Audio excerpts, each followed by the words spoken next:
This is Reece Russell, and you're watching the Weekly Steelchair. It's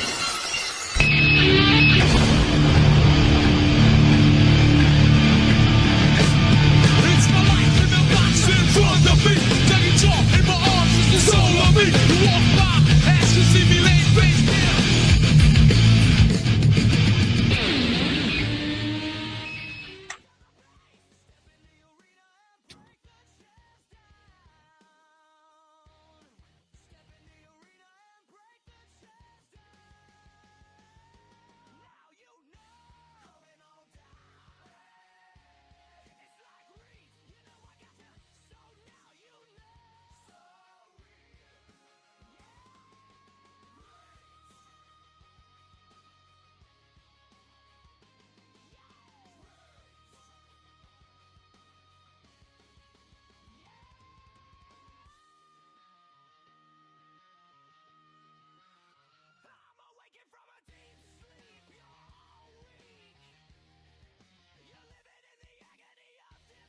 Hello everybody, hello.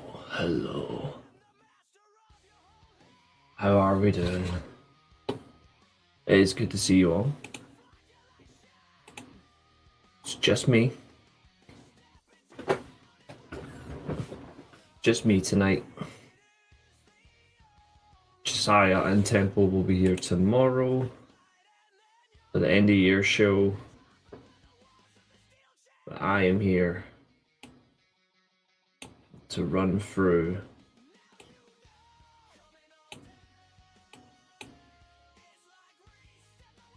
this little review show.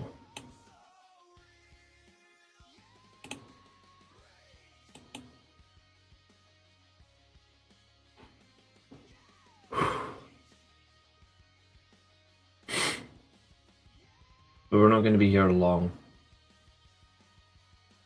It's always good to clean. Cleaning things up is always good.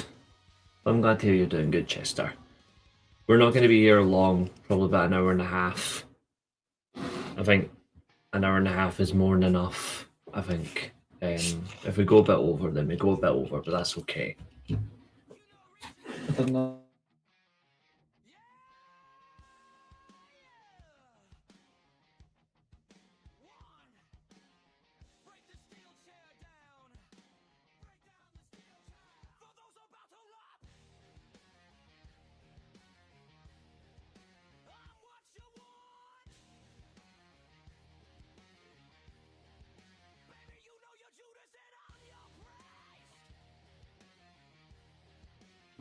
Sudden interruptions are always fun.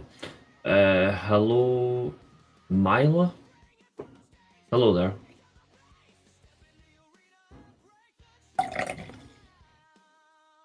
But yeah, we're just gonna go through everything from last night. Go through what everybody liked, anything you didn't like. And then we'll bounce. I'm doing alright, thanks. How are you doing?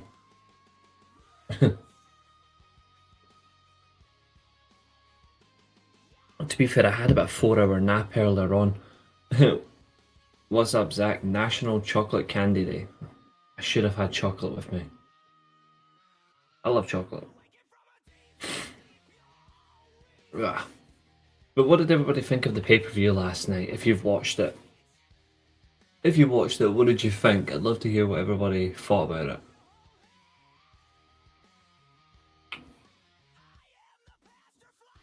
I certainly think it was intriguing, considering where I had my doubts and my positive hopes. Some changed, some didn't. But we certainly got through a lot last night, which was quite good. But the question is really, what do you all think?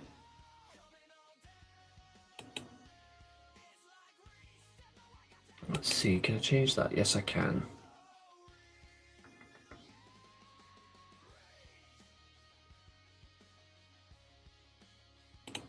Not use this Noel. I'll bring back my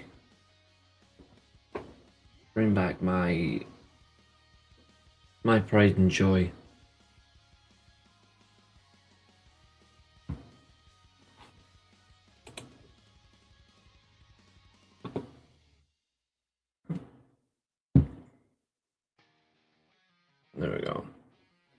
So, as well as this review, we also have to do a chat vote tonight because we actually have a problem.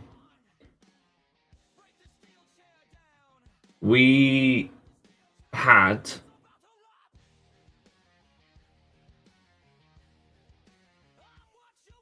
a fatal four-way tie on the predictions last night.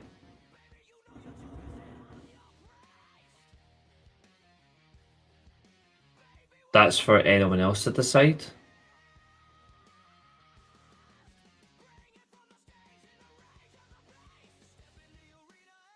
Why is that so important? It's just what people do what they feel like they need to do. But whatever makes you feel comfortable, I guess. It's probably the only thing I can say. Whatever makes you feel comfortable, go with that. But that's about it.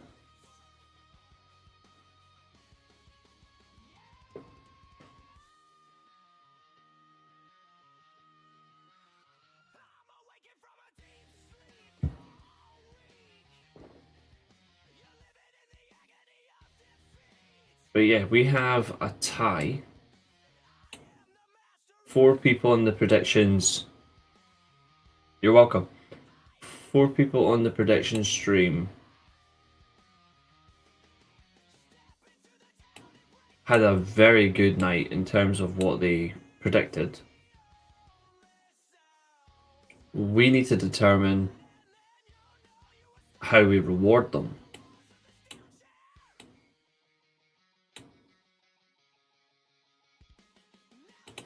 And actually, whilst I'm here, I need to add one other prediction to the... because we got certain predictions in last night late.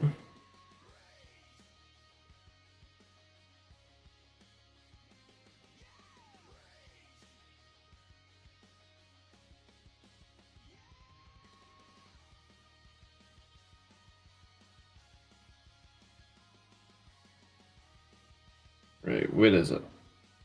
Yep. Let me just quickly chuck these predictions in because they're important because it ties into who actually wins the whole thing.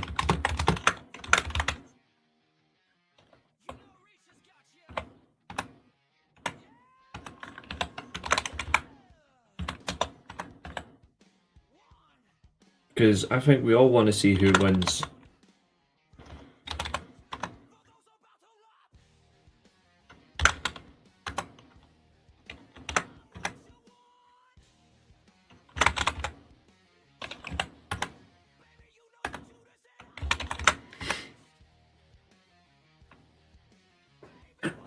Excuse me.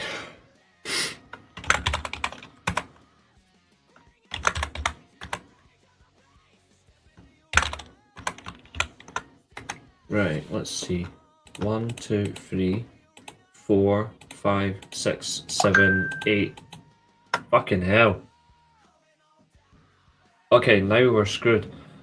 Hello, Betty. What's up, Chester? We don't have a fatal 4-way tie. We have a fatal 5-way.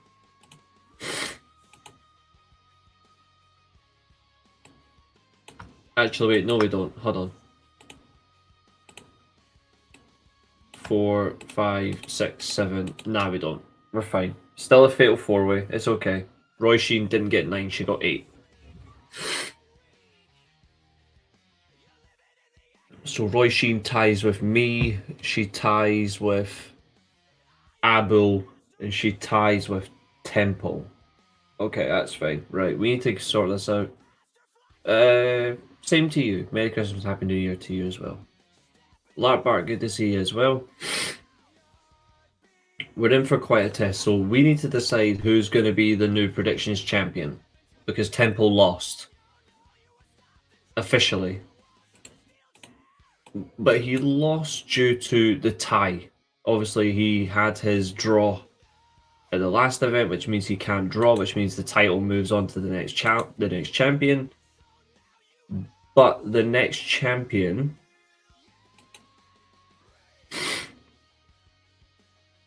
is the chat vote. So we're gonna vote this. So there's two, obviously, there's gonna be two polls.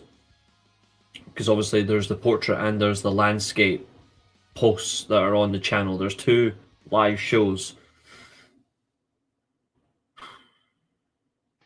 I don't know. It wouldn't surprise me if his first challenge is Kenny Omega. But I don't know. So I'm going to put two polls in. Alright, Nick.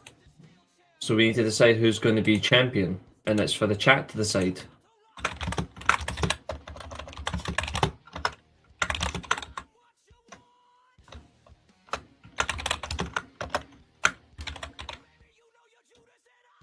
Yeah, the main event was really good.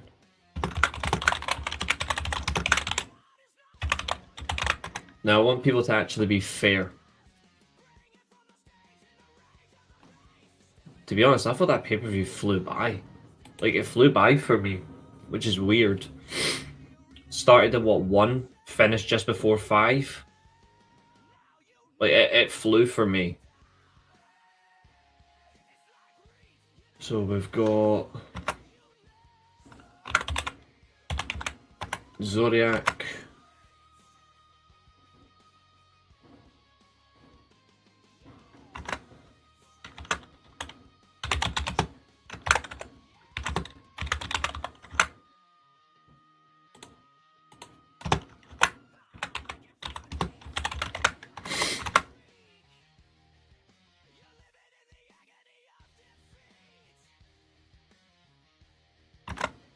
We've got Chester.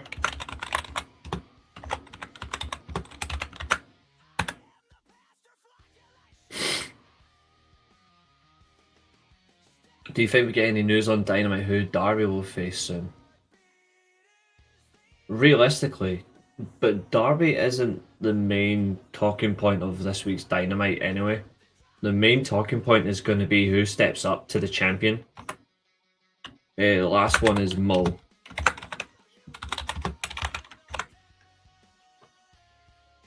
Okay, there we go.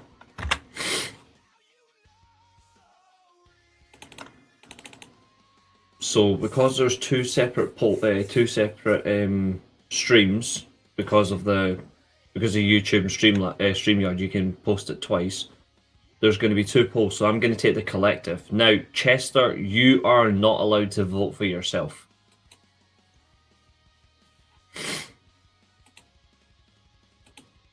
So didn't chance it.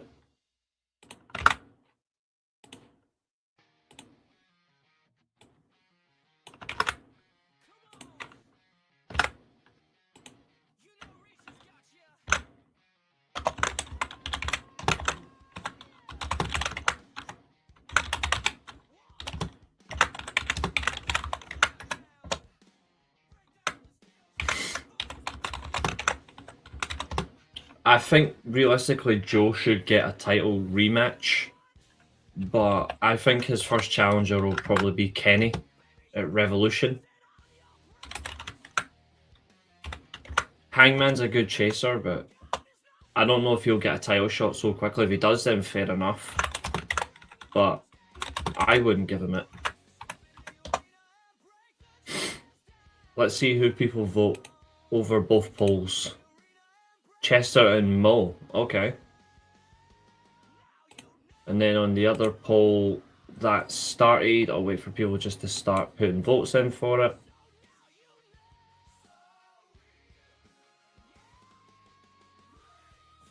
And it's just the rules. It's just the rules.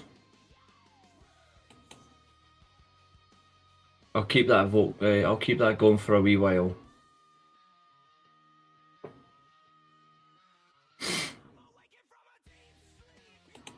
But yeah, no voting for yourself. Be respectful. Commit to the whole thing.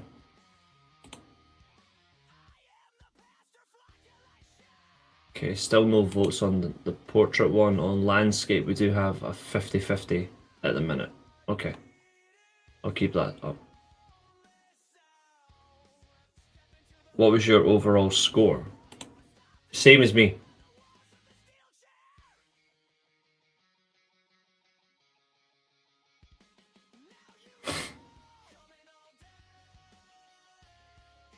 You got 8 positives, 3 negatives. I can't vote for yourself. Well, no, Lark Bark, because you're not on it.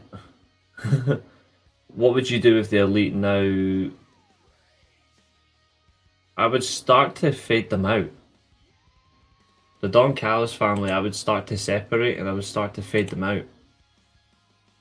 Okay, we've got a vote for Zodiac. Okay. No one voting for Josiah. That's a... Like it says, oh, people don't want a second Josiah reign.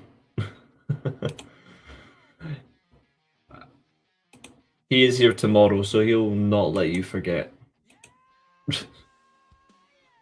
So please don't vote for him.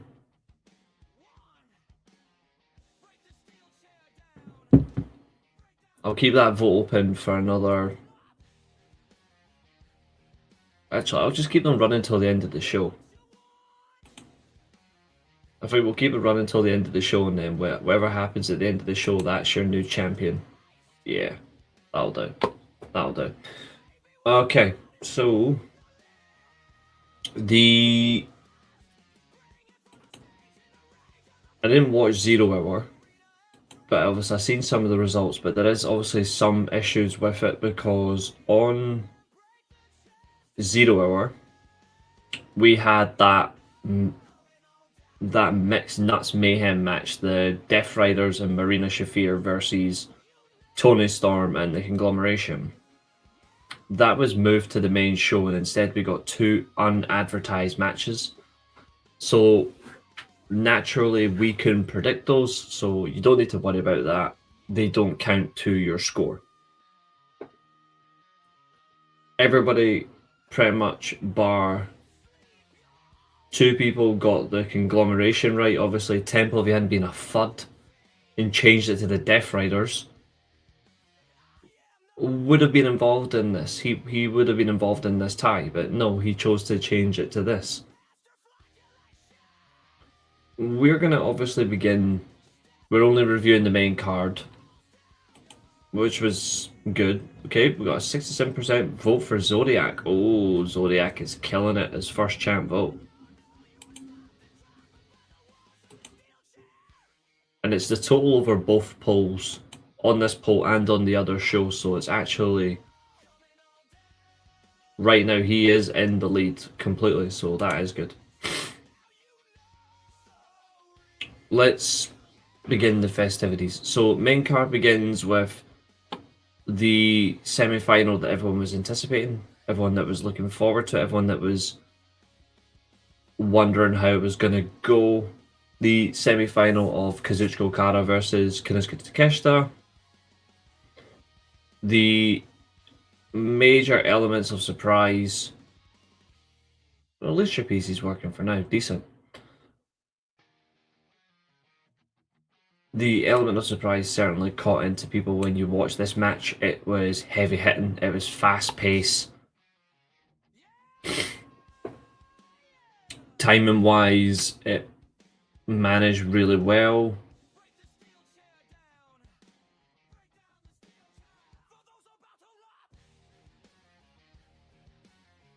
What's up? What's up, Delgado?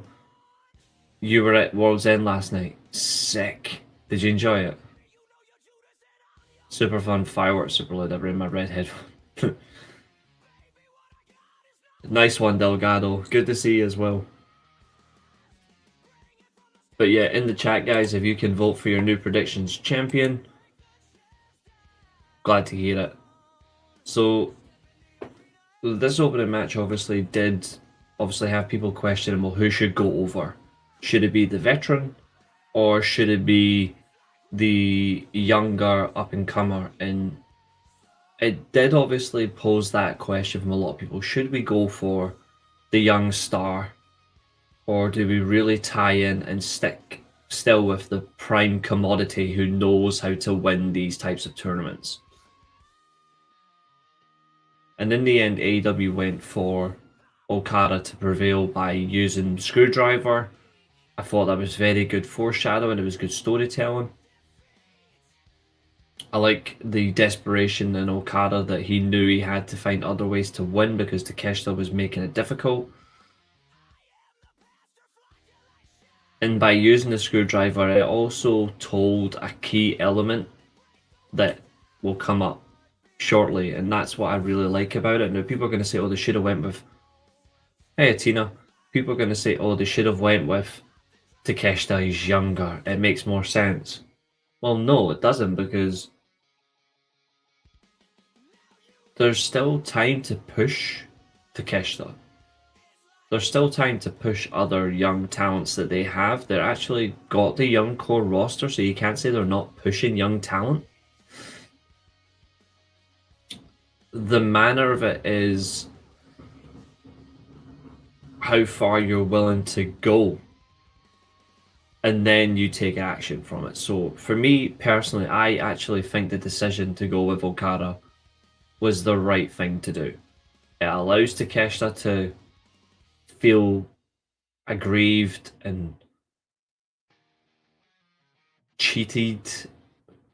It allows him to feel under pressure going into his match next week at Wrestle Kingdom.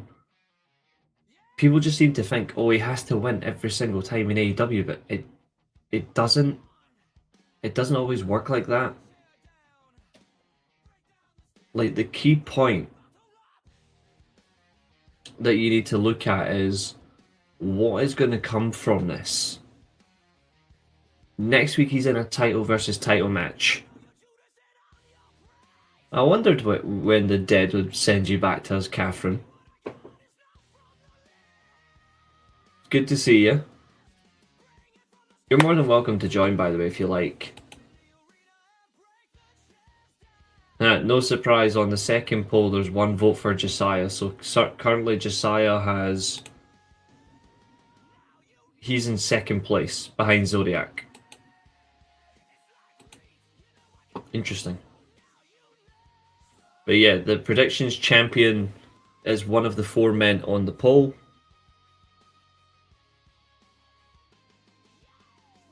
Like I say, I like Takeshita, I like Okada. It didn't matter to me who went through. But for me, it was the right choice because you can build up Takeshita now as that babyface. You can build him up like he got cheated when arguably he was the... In that match, he was the better wrestler. Ah, nice. I hope you got everything, and I hope it was a good drive. At least you can catch up with it now. You can catch up and enjoy it in your own time as well, so you can let me know what you think about it. It was the right call to go with it, because now you can build up a sympathetic babyface. Which, to be fair, AEW doesn't really have. And before you say, oh, Hangman's not a sympathetic babyface. He's just a babyface. Whereas Takeshita got cheated for being the more committed, better athlete. His pyro does that for people. So I actually like that they've positioned Takeshita in this position, and it's not just that, oh, it's the Continental Champion, it's the Unified Champion defeating the IWGP Champion. It's mentor defeating the student. Like Takeshita is a student of Okada. People are going to say, oh, but he's not. He's from the dojo, but look at who he closely follows.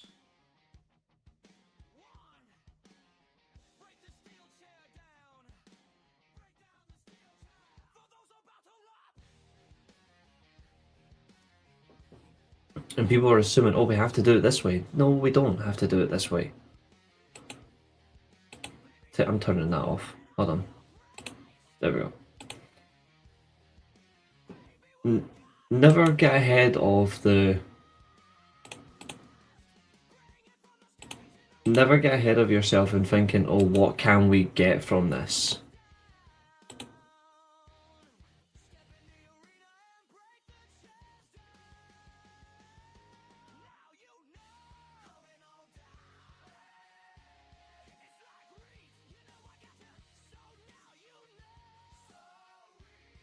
Alright, Fernando.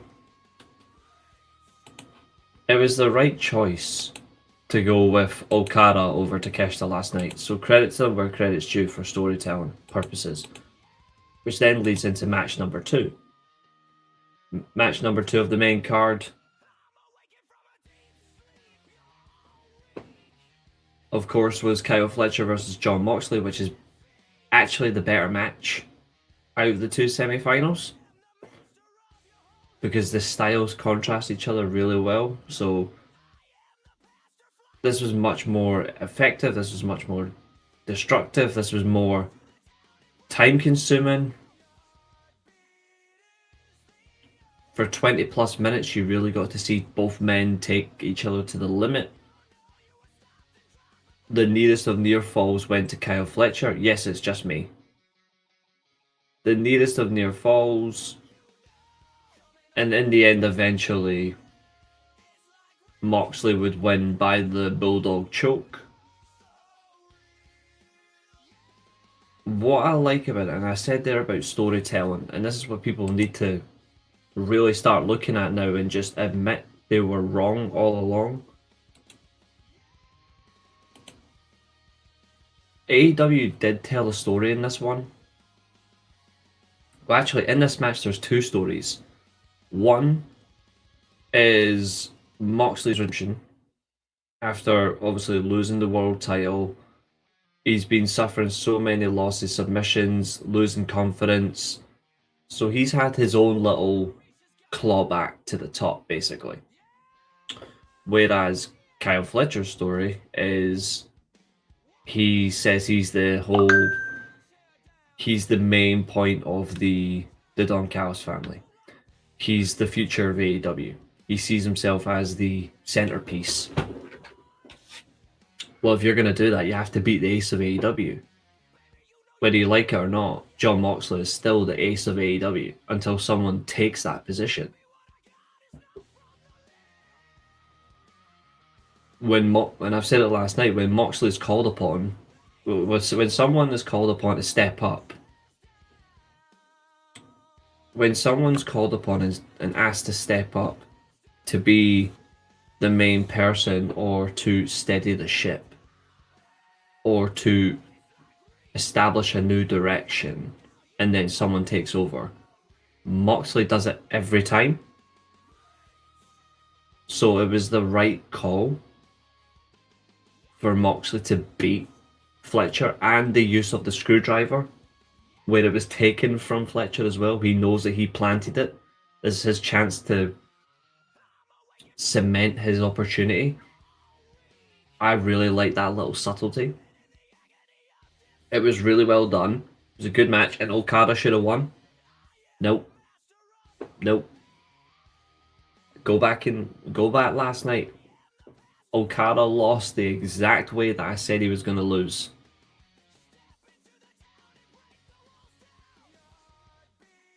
What about it did you not like, Tina? How do you feel about Joe's world title reigns both being transitional? I don't particularly like the fact that he was just a transitional champion, but you know that Joe's a professional. He does business. You can't fault someone if they're asked to just do a job. And he carries it well. So, if anything, I've got no quarrel at all. Like, I've got no issue with it. I would have preferred one pay-per-view title defense, but you know what? I'm just glad that Samoa Joe is more respected and more treated.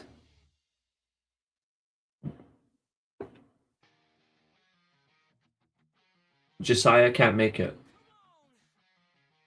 He told me this morning. But he's on tomorrow night for the end of year show. Tomorrow's the last show of the Steelchair.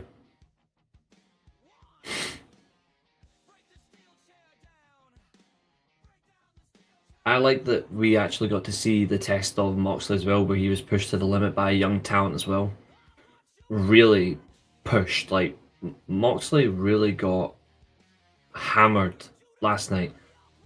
And he became a babyface. And I'm gonna say that wasn't on purpose. I don't think that was intentional. I think that was an accident. If Samoa Joe was in WWE right now, he would. If he was in WWE right now, he would still be on commentary. Just for 2025. Just for 2025. Yes, he did.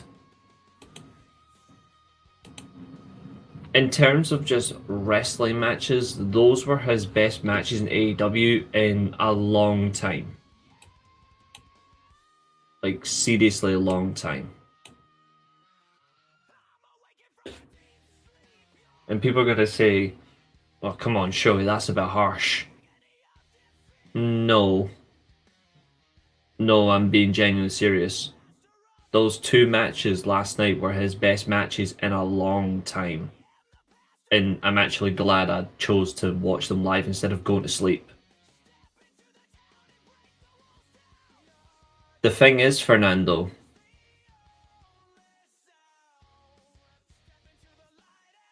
if you actually look at it, and we'll come on to that when we get to the final, I'm going to star your comment because I actually have a different take to this that makes it more interesting. So I'm going to star this.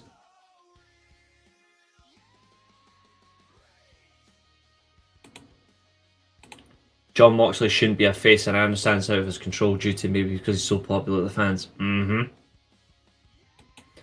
It definitely wasn't on purpose to make him a babyface, but the crowd got behind him. It's almost like, you know what? It's appreciation. And he has certainly earned that. He's earned it. And credit to Bryan Danielson. And if anyone wants to guess why, you'll figure it out. What's up, Abu? No me gusta donde MJF Vico Samoa Joe. Fair enough. If you don't think that MJF should have beat Samoa Joe in the main event, that's okay.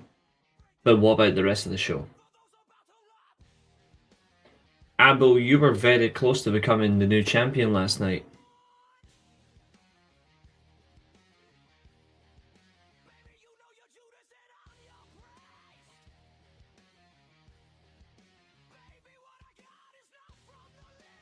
The funny thing is, people are going to assume that Moxley needs to lose to have the Death Riders turn on him. Did you not see what happened after he beat Okada?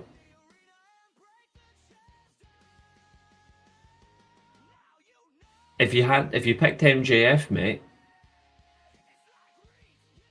you would have been the new. Sorry, if Samoa Joe retained last night, you would have been the new champion by proxy. Because Temple can't draw. You would have drew a Temple on points, and you would have won the title. You finished on the same score as me.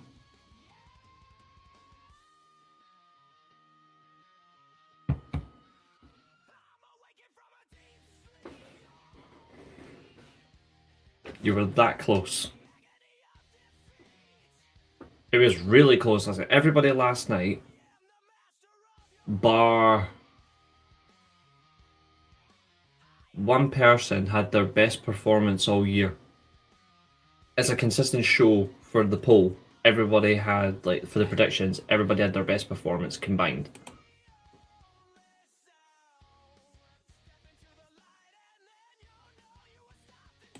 He doesn't want the title, he's taking something else.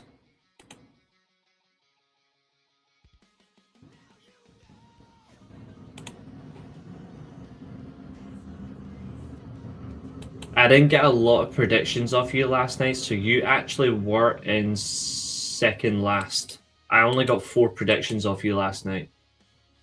I didn't get them all off you, so you were second last. But it's okay. You actually got 100% score from all the matches you predicted.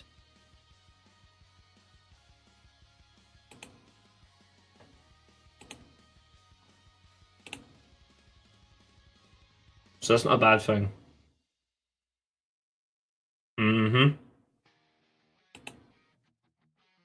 Fucking hell, there's already 100+ views on the on the portrait stream already. We've only been live for 35 minutes. Fucking hell.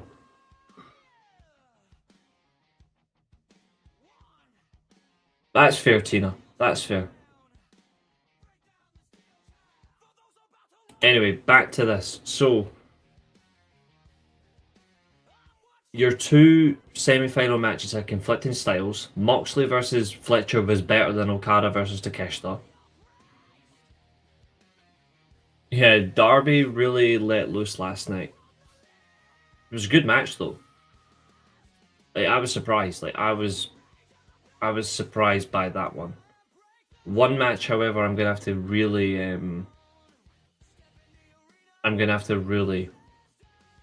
knuckle into. Adoring people is just what it is.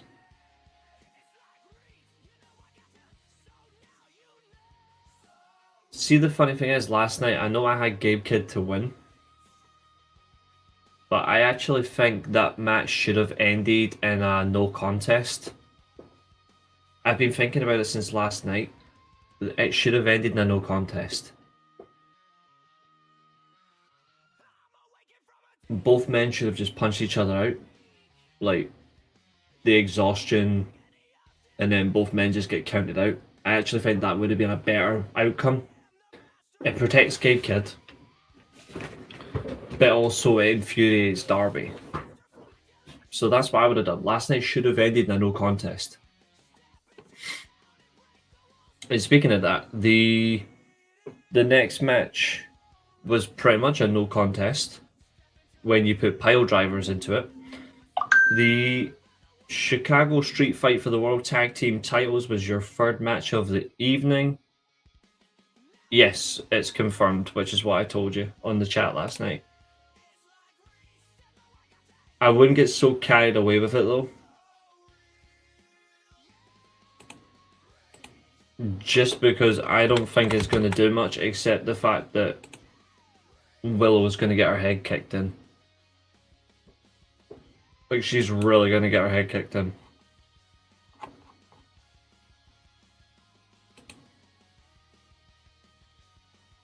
The longest match of the night as well. I wouldn't have minded if both were carried out in stretchers. If it was a no contest, it would have been fine. The longest match of the card was Moxley versus Fletcher, which is a good thing. Like, it was a genuinely good thing.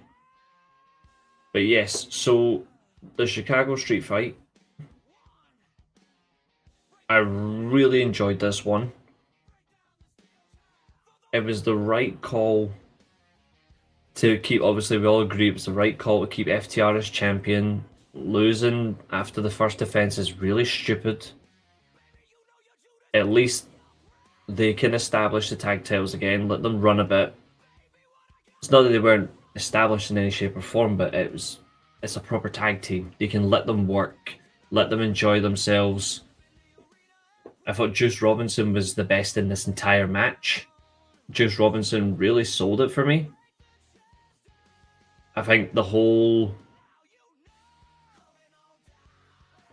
workaround, like the way he kept working, is almost if he was working for, he was expecting help, but it never came, which I think is really good.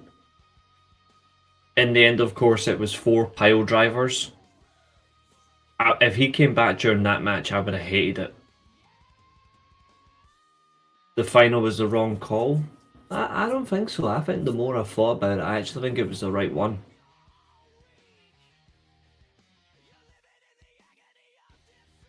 If Jay White had honestly returned during this match, I would have got angry.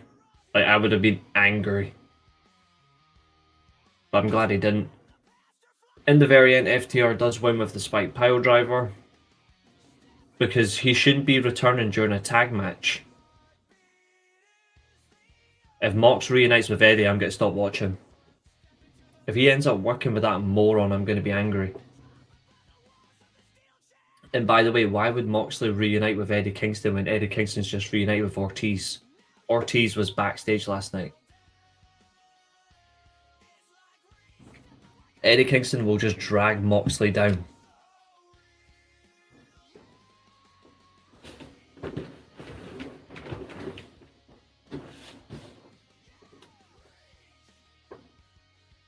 2026 will be defining for them now.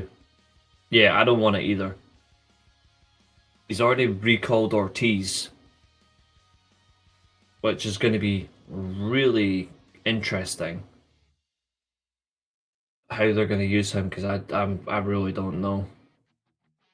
I think that's your tag team though, Kingston and Ortiz going forward.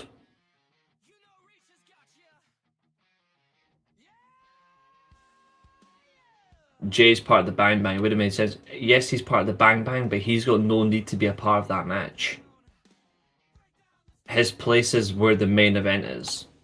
There's more at stake for him in the main event. Callahan and Mox, it's too similar. It's too similar. It just wouldn't work. It's like Terry Funk as Chainsaw Charlie with Cactus Jack. I'm going to be honest, even though that was exciting, that didn't work either. Like, that didn't work. And Sami Callihan became so fucking lazy anyway. Like, 3 years of laziness. Like, nah. After 2022, I gave up on Sami Callihan.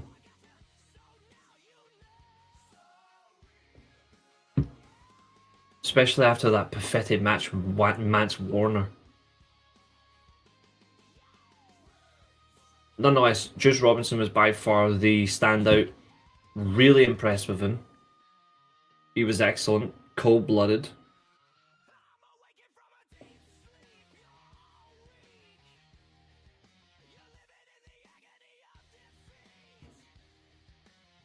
We then got... Yes, I know, but that was years ago. But nonetheless, it makes no difference. Claudio and Hero, they weren't even that great a tag team. I don't know why people are so held up on the Kings of Wrestling. They weren't that good. And I used to watch them. I never once cared. Callahan and Mox, for some part of it, was fine. But Callahan's a lazy bastard. And I would tell that to his lard arse face. Oh, we're going to come to that, don't you worry. We're going to come to that, but first of all, we need to go through this women's tag team title match, and it's exactly what I said was going to happen. Babes of Wrath retain. Another Mercedes loss. The crash out continues. The story continues. Just saying, I called it. The downfall of Monet is going to continue. 2026, watch her lose title after title after title after title after title. What's up, Carl? Good to see you. And what's up, James? Everyone's got to run errands, mate. Everyone's got to have the madness, but you're here. That's what's most important. And you guys vote for your new predictions champion. Currently, Chester is now in the lead. Fair play. Let's have a look on the other poll. The other poll, it's a three-way tie. Interesting. It was a fatal four-way draw, yeah. I don't know if Danielson's not retired though. So he could. I think he only comes out just to kick the shit out of Wheeler Yuta. So far, all you've missed is the two semi-final matches, the Chicago Street Fight. We're now talking about the women's tag match, which I actually thought was too short. At 13 minutes 10 seconds, it was the shortest of the title matches, and it was the third shortest match on the card. I actually thought it was too quick. If I'm being honest, I wonder if that was to protect the talent or because it was just a tag match, but I thought it was far too quick. Really didn't understand that. But that match was good for the facial expressions of Athena. Mercedes still showing why she's still one of the best workers in the world. Harley Cameron's ability to get the crowd on her side as a babyface. And then Willow just... everything she touches turns to gold. Like... people are not going to like this, what I'm about to say. And I'm okay if you don't like it.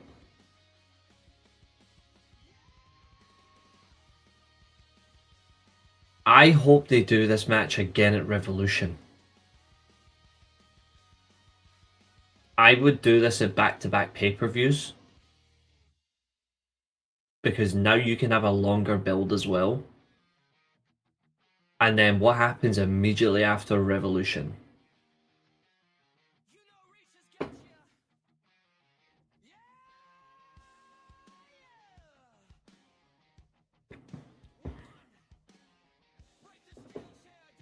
To be fair, my match of the night was Continental Classic Final. Like that was my match of the night.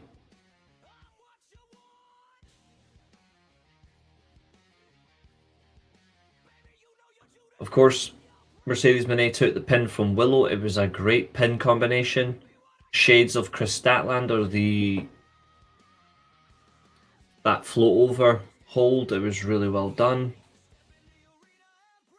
I liked the concept, I liked the contrast. I thought it was really well done in terms of executing the pin.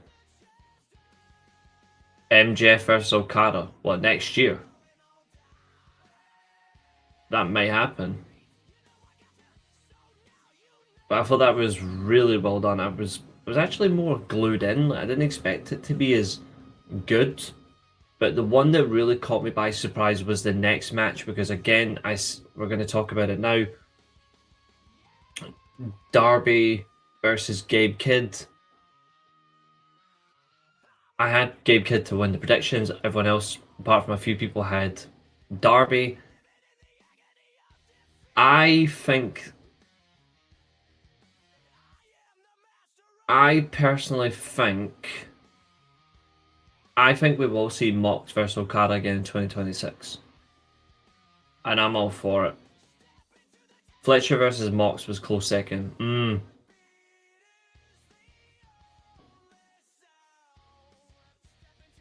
I still think that this match is the second shortest match by 5 seconds. 12 minutes 50. The women's match was 13:10. Whereas the shortest match at 12:45 is up next. But Darby Allin versus Gabe Kidd was aggressive, it was violent, it was brutal, there was good wrestling. But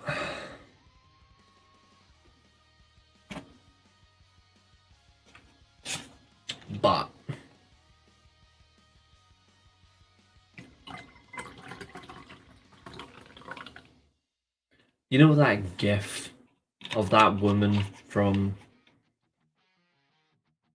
what's that? What's the show? It's the woman who has the big wine glass and she's just pouring wine in it.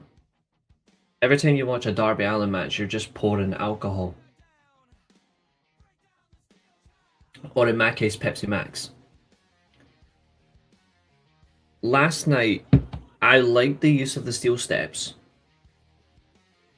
Because there's no issue with that. But why do we need to insist on outside of the ring coffin drops?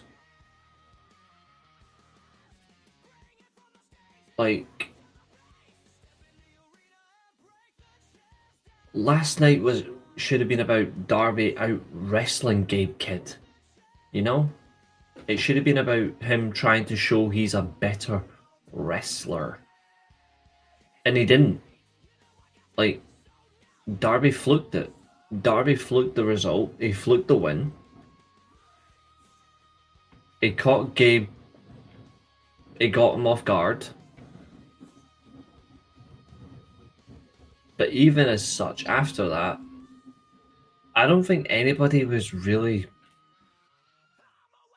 If you look at the crowd reaction, I don't think the crowd liked it that Darby Allin won last night. I'm not expecting them to turn on Darby Allin, but they didn't. I don't think they liked it. I think they wanted Gabe to win. And when you want the heel to beat the babyface, it shows that they see something else in him than they do in Darby. Now, Darby's a good wrestler. He's a good talent. But why does Darby have to win this?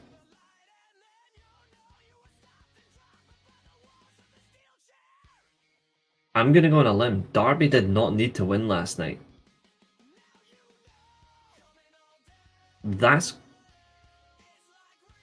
You've basically fed a 150-pound midget a feast of Gabe Kidd, who is about 238, something like that. He's well over 230 pounds. So he's already got a massive weight advantage on Darby. And you made him less. You made him feel less than what he is. I'm going to go on a limb. The match was fun, apart from that coffin drop and the overuse of Darby just fluking the win. Gabe Kidd, if I were you, I would be like, I'm not working with him again. If I'm just going to lose. Because last night, Gabe should have won. When Darby kicked out the pile driver, I said in our a group chat I've got with Josiah and Temple, I said if he kicked out the pile driver, I'd be fucking furious. And what happened?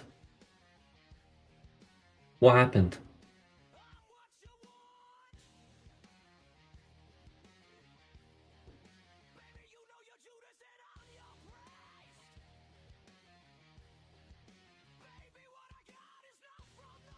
He basically is Spike Dudley.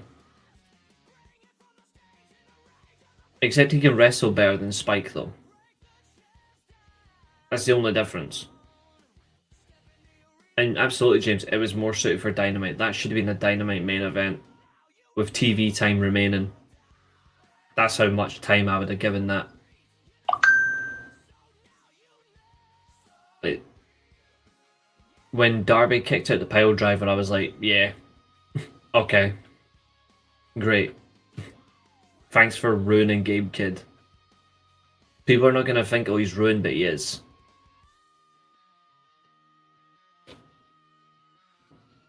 Because I guarantee that his pile driver gets kicked out of at Wrestle Kingdom next week.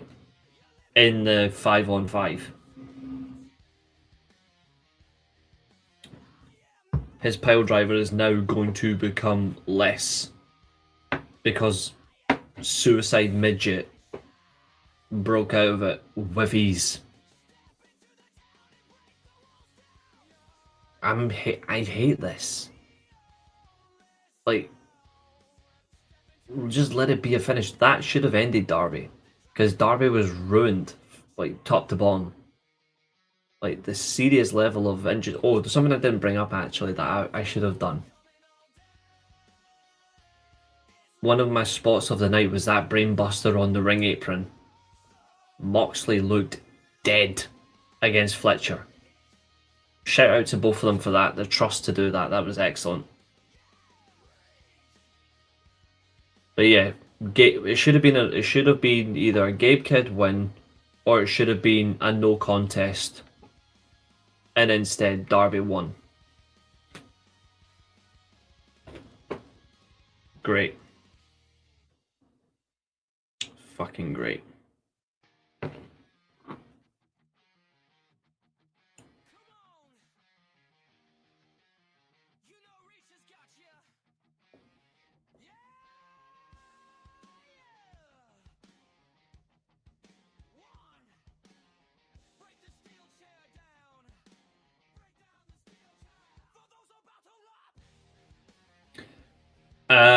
Just to let y'all know that Josiah's not happy with you.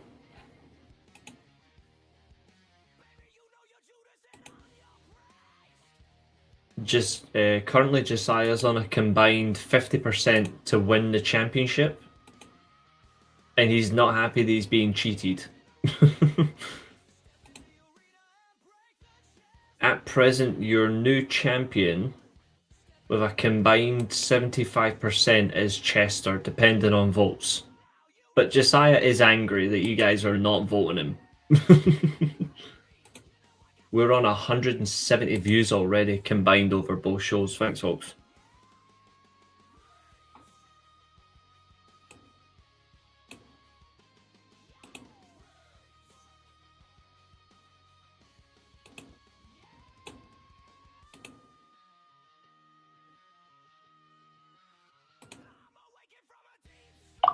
It was an excellent promo.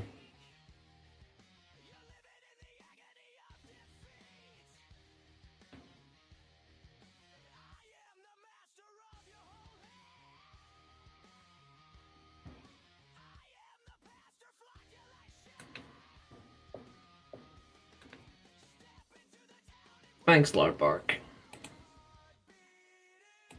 Okay, moving on to Mixed Nuts Mayhem.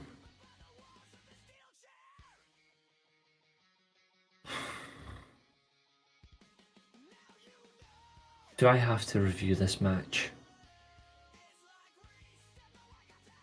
Do I have to review this? Oh.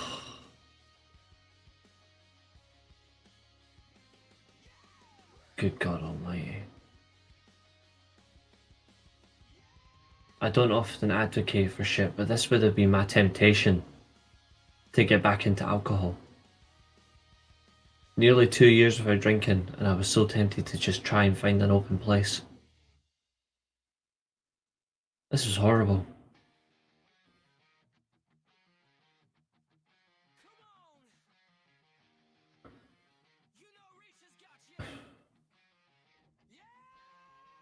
This match, I'm going to keep it short and sweet.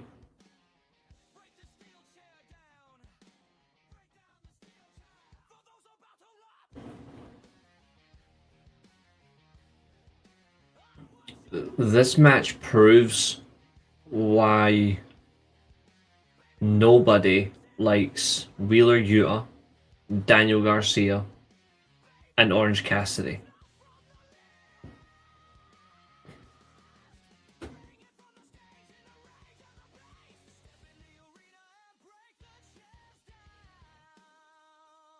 Fucking awful.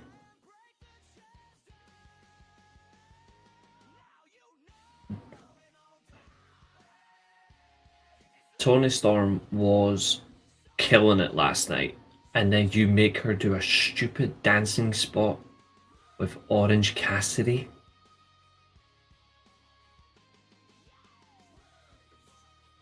I hate to say this disrespectfully to Toni Storm, but see, because of that spot now, don't make her AEW Women's Champion again. Like, that's it. Like, her credibility's gone. Like, that's it.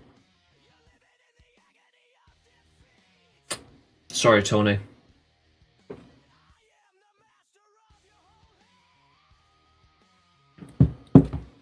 Your credibility is gone because of that moron. It's done.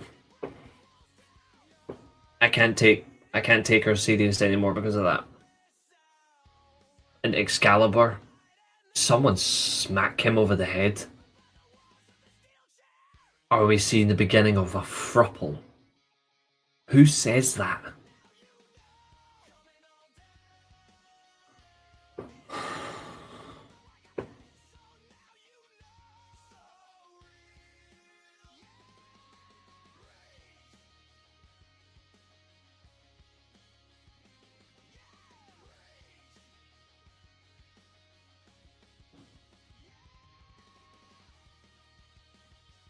Imagine getting paid to do a job and then your main commentator says, "Are we seeing the beginning of a throuple?"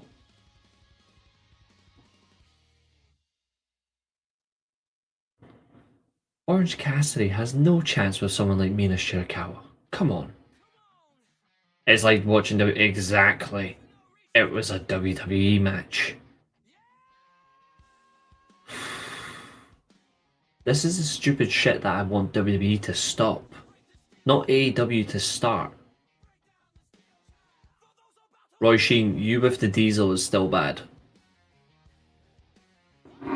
Speaking of that, Speaking of the diesel, she should have kept her mouth shut.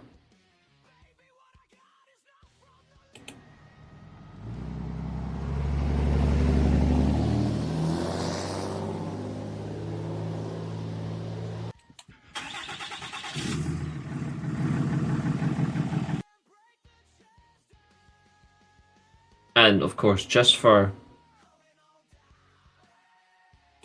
the sake of the next match,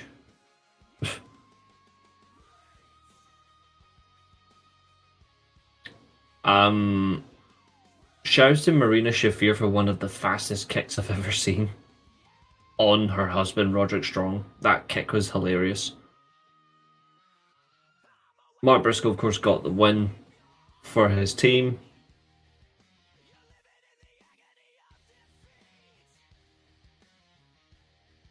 But when it comes to the next match, Chris Statlander versus Jamie Hayter, for 10 minutes of this match, this is my reaction.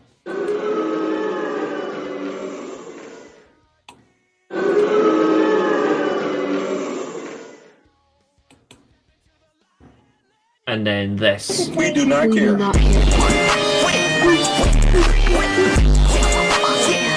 We do not care. We do not care. We do not care. We do not care. We do not care. We do not care. And then for another 10 minutes.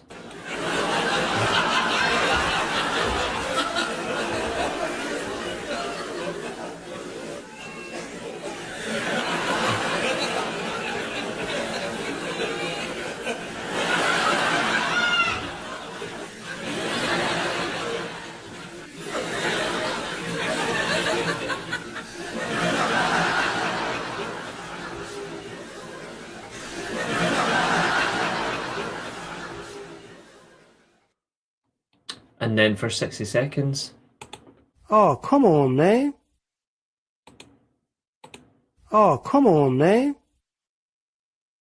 But then.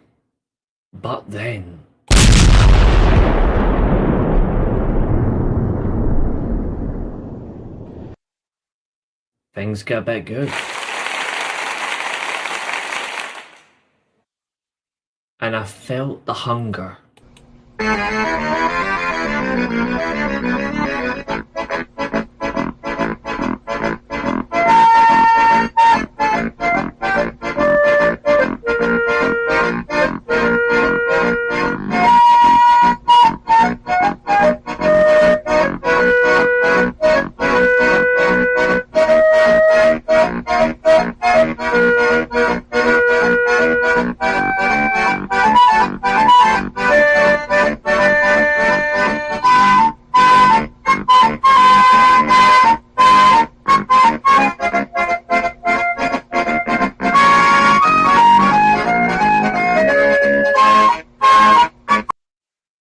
And then I heard the dishwashers being closed.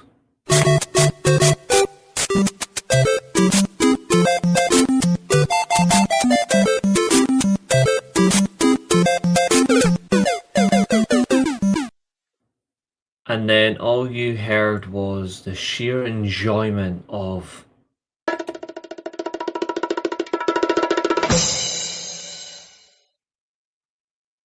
after 10 to 12 minutes, this match sucked.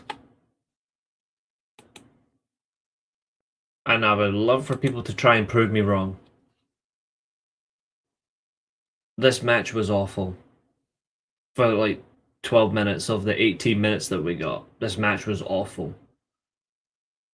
And then it just kicked into life. And it ended really strongly. Like I said that coming at this one, I was not looking forward to this. And I'm anything if not consistent to my word. I was not looking forward to this one at all. This match sucked. But I don't know what it was that changed it. Like, but they just realize, you know what, this isn't working. The crowd don't care. Catherine's probably thinking that we suck. They're probably right. But then when they just decided, you know what, we're not really doing anything. We're not picking up a pace. We're not really making the crowd feel like they're getting their money's worth. Let's really lock in. And they locked in, and then they both did each other's finishing maneuver. We got Haterade on Jamie Hater. We had Saturday Night's Fever on Statlander. Like we got to see some excitement at the very end. But why did it take them 10 minutes to do so? Bill Skarsgård played by Pennywise. That would be horrifying.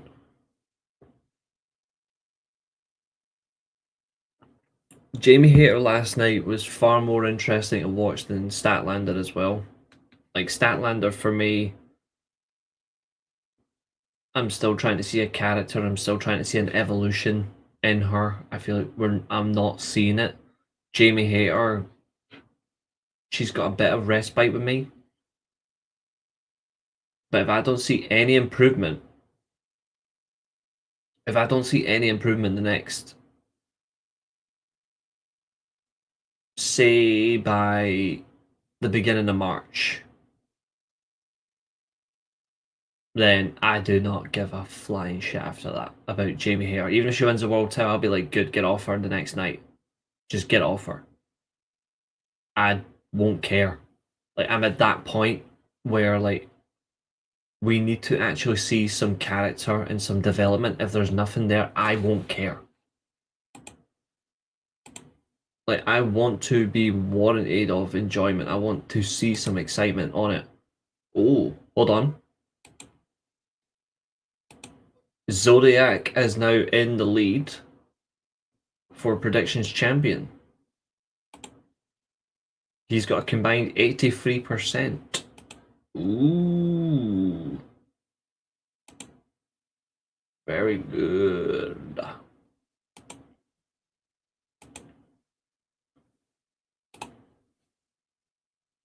"10 minutes of non-foreplay before the quick explosion." Abel, that sounds like you, mate.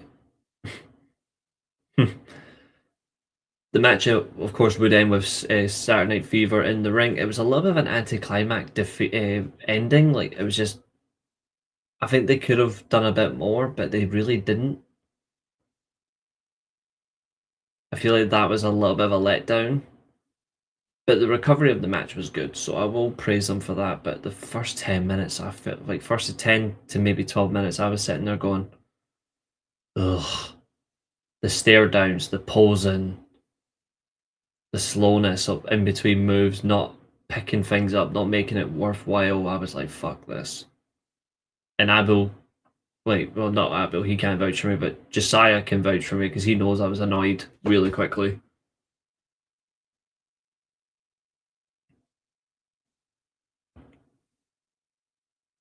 Hold on, what's he thinking?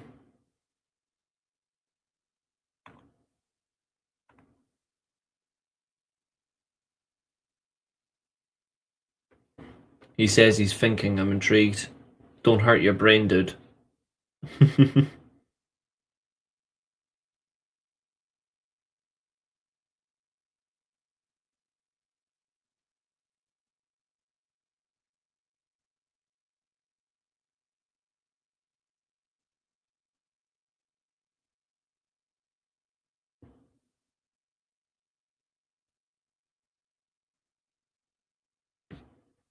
What's this?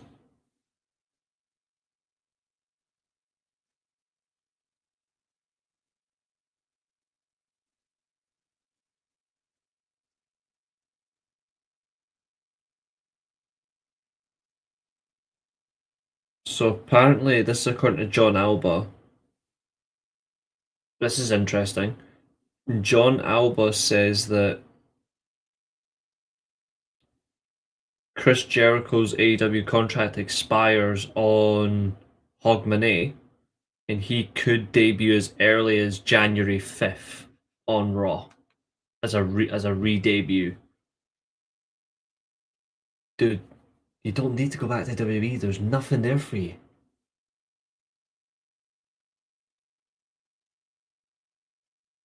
Mm-hmm.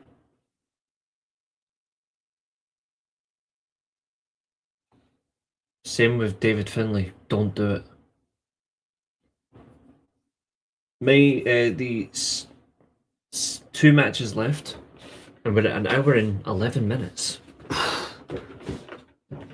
Yeah, John Alba's put it out, yeah.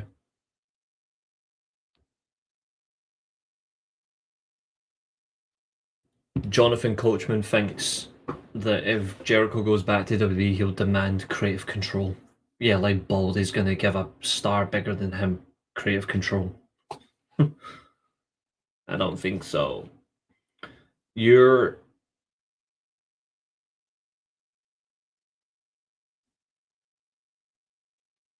semi-main event of the evening is your Continental Classic final for the Continental Championship. Yeah, I'm the same on that, Abil. Just do a global Painmaker tour. That's what I want to see. The Continental Classic final, John Moxley versus Okada. The winner will be the international. Sorry, not international. That would have been much better. The winner will be the Continental Champion.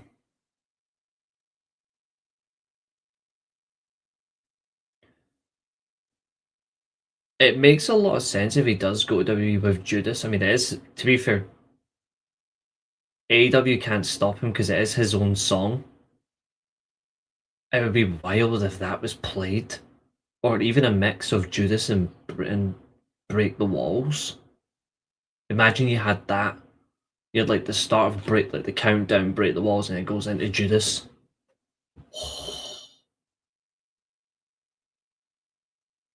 Temple, I think you need to make me a new song.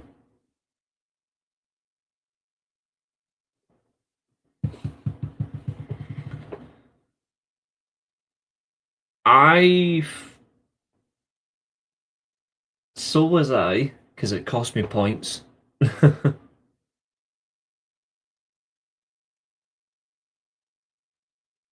It could be a lot better though. The Judas effect could be so much better because it's aesthetically it's good.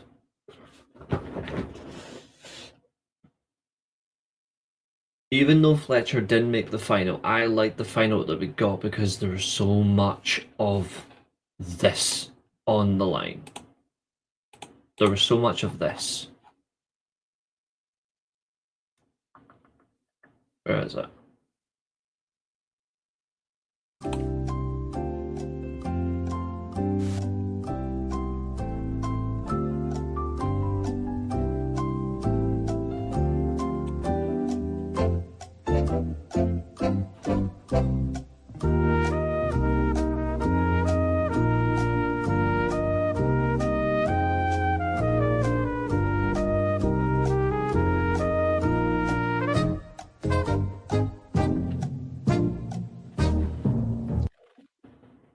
So good. There was Jeopardy in this Continental Classic.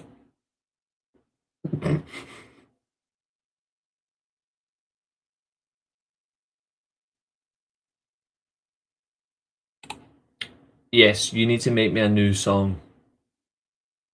You need to make me a combination song.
Yep, unfortunately, you said it. We suffer it.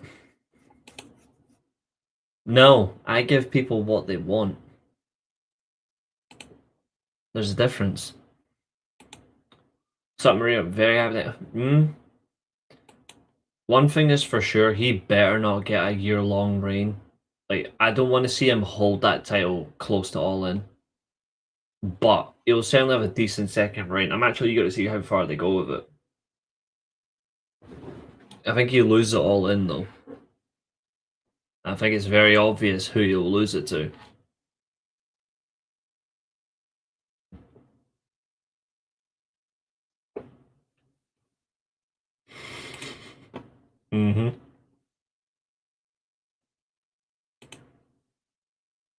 What was that?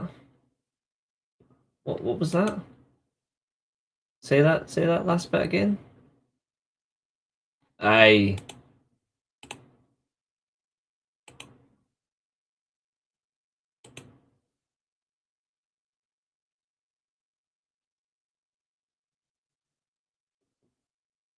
Easy with that language, you.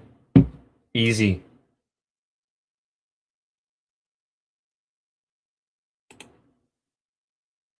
Well, we know your type is nuts, mate. We saw what you felt about nuts last night.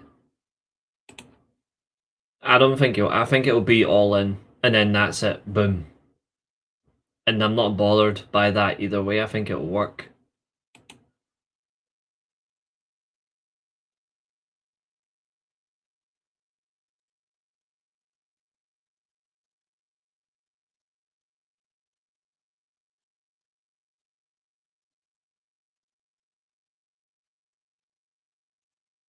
Wow.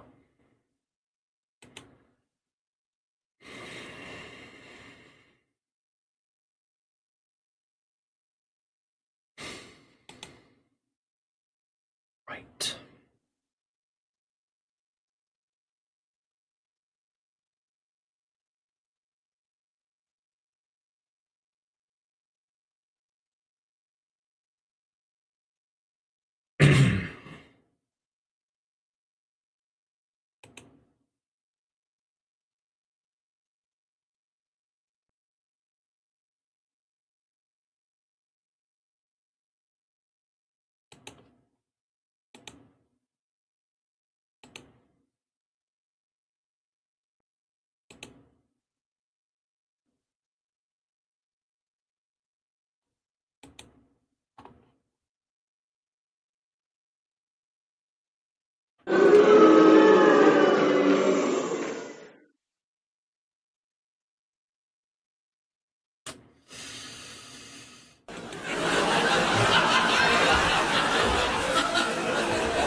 Interesting.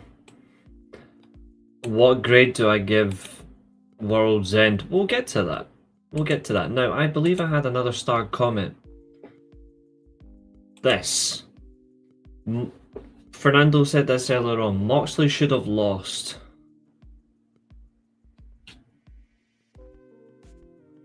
Moxley should have lost to give the Death Riders a good reason to kick him out. See, after last night, nope. He already gave a better reason by winning. That one promo last night, what did he say last night?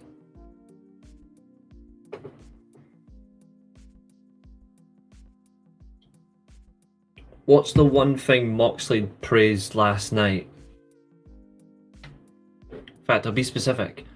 Who did Moxley praise more last night? The most.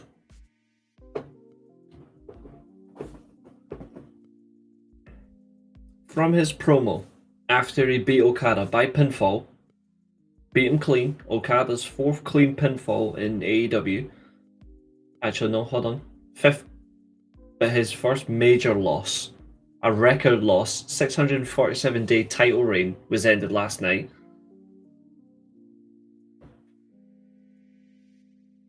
For all those thinking, oh, the Death Rider's a bad storyline. Oh. I think go back and double check.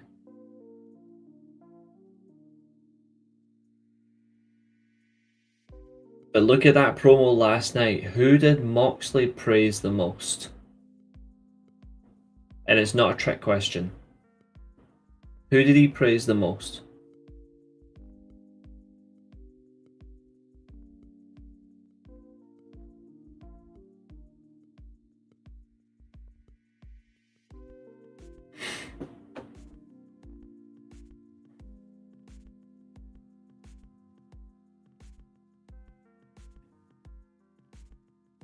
They will eventually. Wasn't AEW that he praised the most?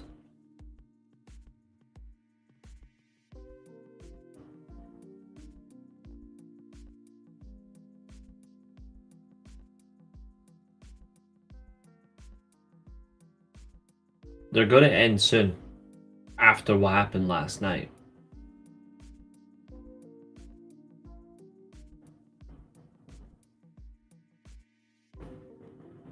But there was someone specific that he praised last night that sealed his own fate.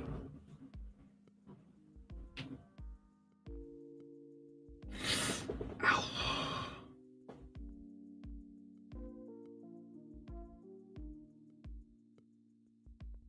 Christ, I'm sore.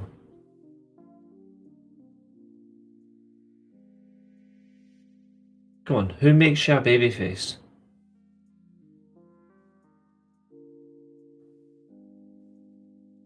There's your clue.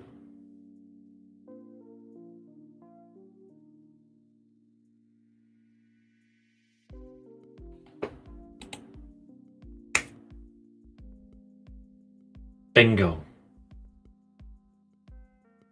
He praised them. And he's not done that. Ooh. I think the last time I remember him praising wrestling fans is when he won the title from CM Punk. From the vacated standpoint, the same promo that I brought up last night, when Punk got injured and then he won it against Danielson in that tournament.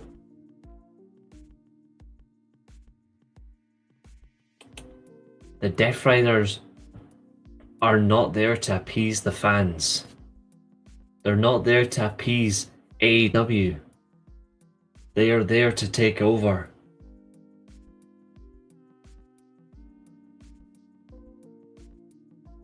Oh dear, what's he done? Hold on, let's see. Temple's messaged me. What's he done? Jesus Christ, he's actually done it. He's actually done a Break the Judas. I'm gonna add this, hold on. I'm gonna add this to our little thing. Let's have a listen to the new song. He's actually delivered Break the Judas.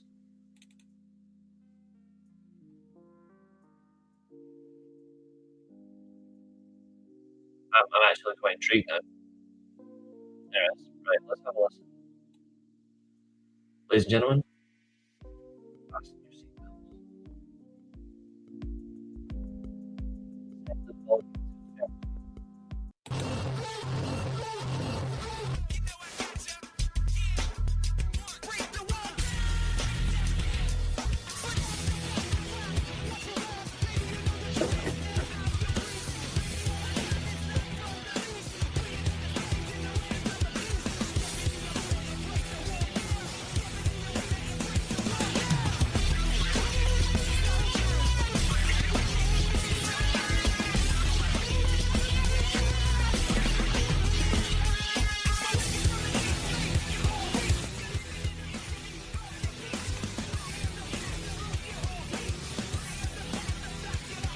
Where's the Judas part?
That's it.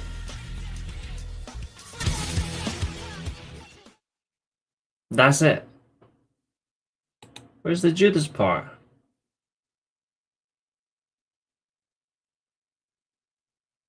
That was it. I mean, the remix sounds good. It's 2 minutes 11. There was no Judas. To be fair, I quite like the tune though. It's actually quite cool.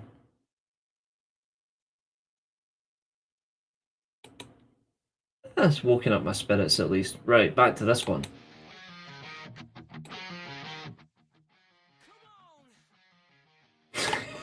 You failed.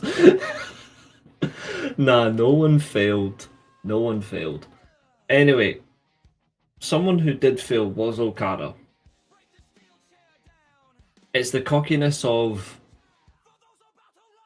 Don Callis saying that, well, he can't beat him. But then Moxley counters by, well, yeah, you're going to have to kill me to beat me. Again, living up to his word. I really like that subtlety of like, well, if you're gonna beat me, you're gonna have to really tear me apart. But Moxley's promo after the match is why the Death Riders will turn on him. He praised the fans more than he praised his teammates. That level of praisal is what gets you kicked out of a faction. Not only did... So last night, Takeshita lost by getting cheated.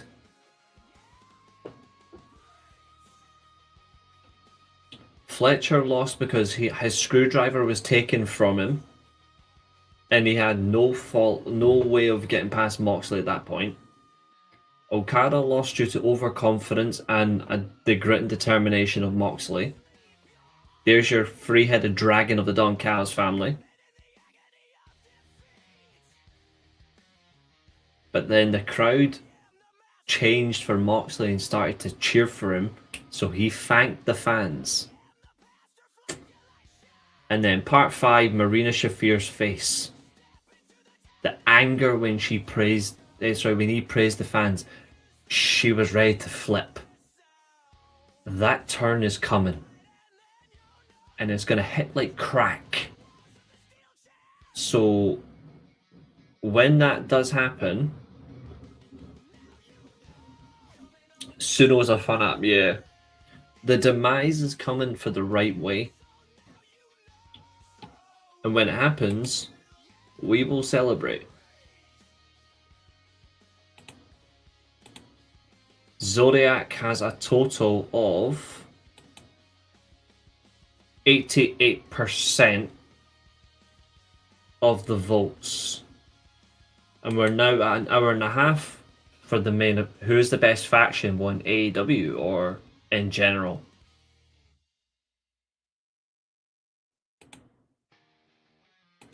We're on 217 views. Thank you. Temple should do my heel entrance music, Nero Doomsday.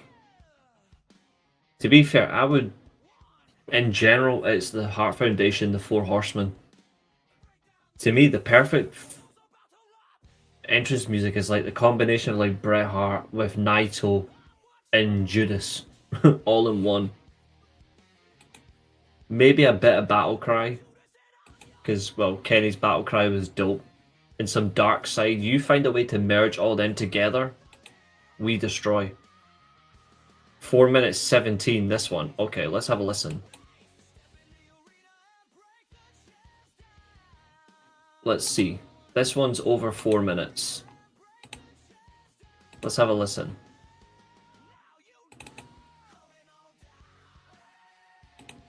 I'll remove the other one, and we'll keep this one.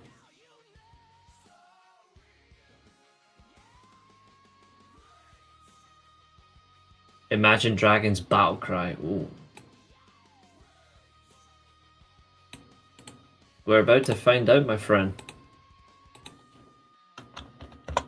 Let's play.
so good. Yep. That's perfect, mate.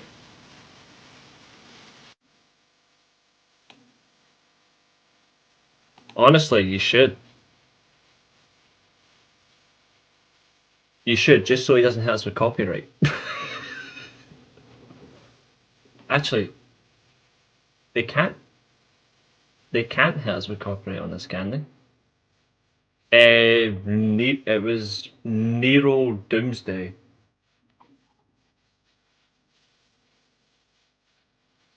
It's actually so good.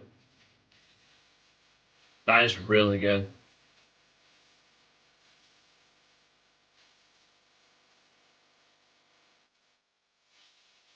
I want you to try something else for me afterwards, and it's going to be a weird combination.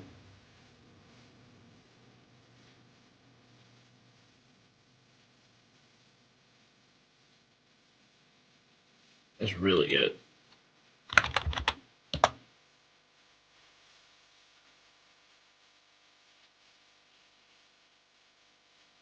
Let's see.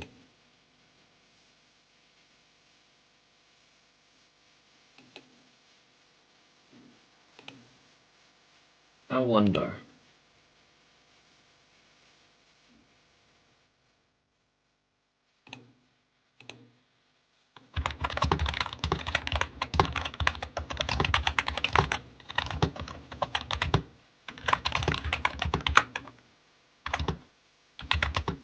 Hmm.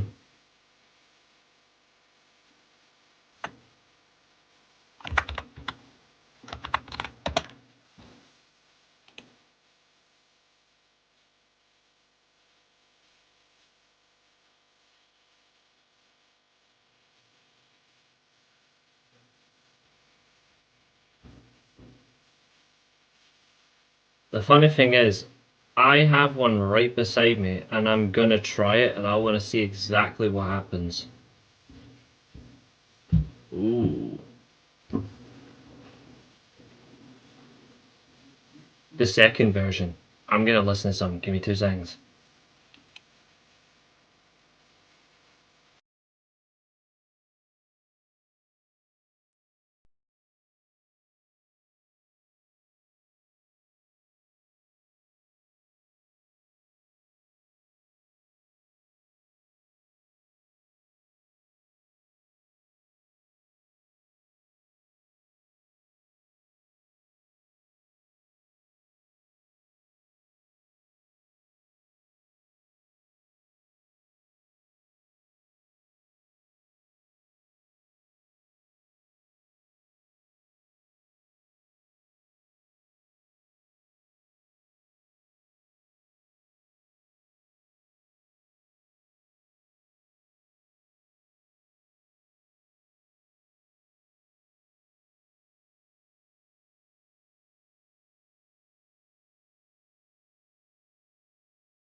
I certainly found a nice, interesting theme there.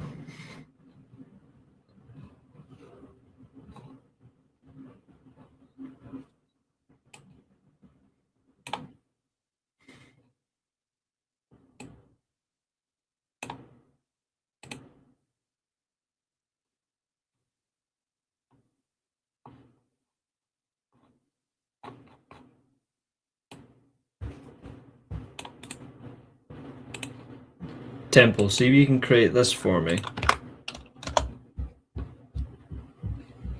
If you need the lyrics, I'll send you them. But it's crazy. It actually sounds so bloody cool. Wait till you see this song that I came up with, folks. I think I need to upgrade for Suno so I can get the full version.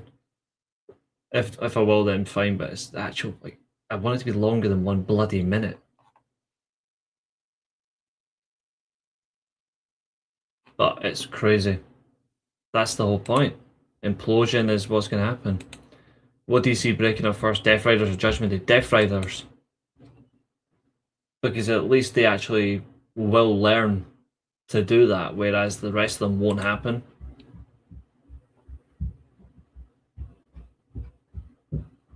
Soft and Laughter House, eh? Laughter House and Soft. Decent. Okay, main event. We're on 225 views now. So thanks, everybody. Right. Let's have a look at the polls.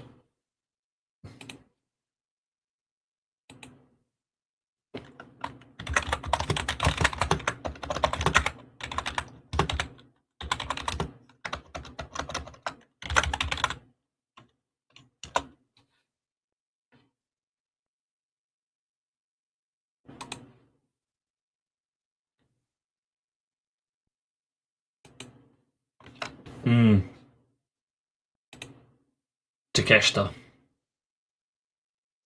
Takeshita 100% will be the first one out.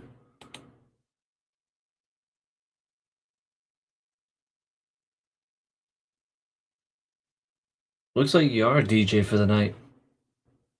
I'm not paying you.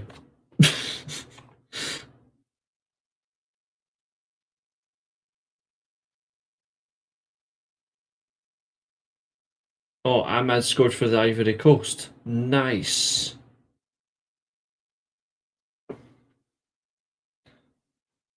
Right, where were we? Moving on.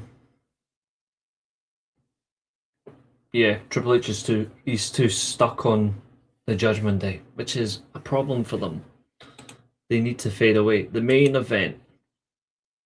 MJF versus Green Lantern Strickland versus Catherine's boyfriend versus Samoa Joe. Oh, YouTube would fucking hate us all. This was exactly what I said was going to happen.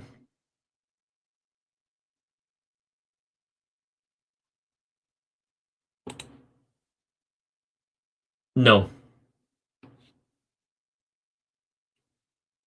Is it the best annual tournament? Yes, except this year. But is it the best tournament ever? No.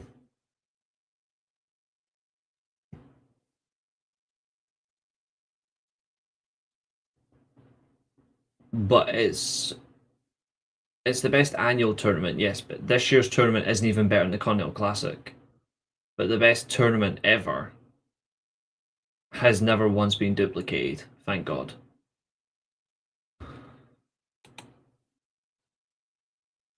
It's really hard to book a Fatal 4-Way, so I agree it was solid. But it's very hard to book a Fatal 4-Way in any company because it's about keeping attention.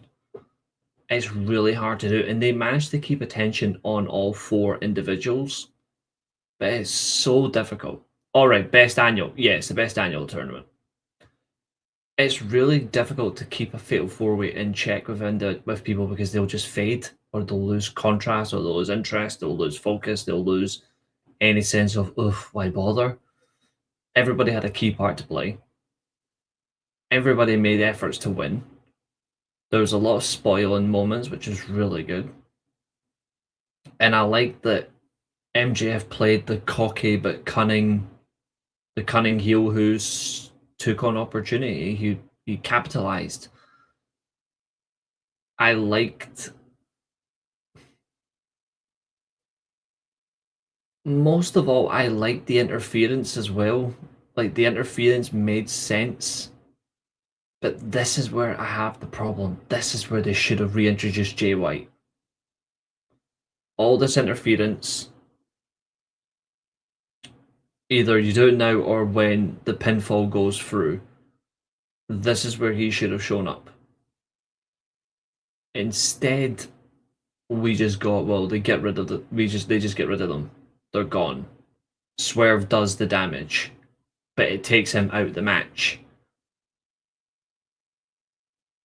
And then Hangman hits two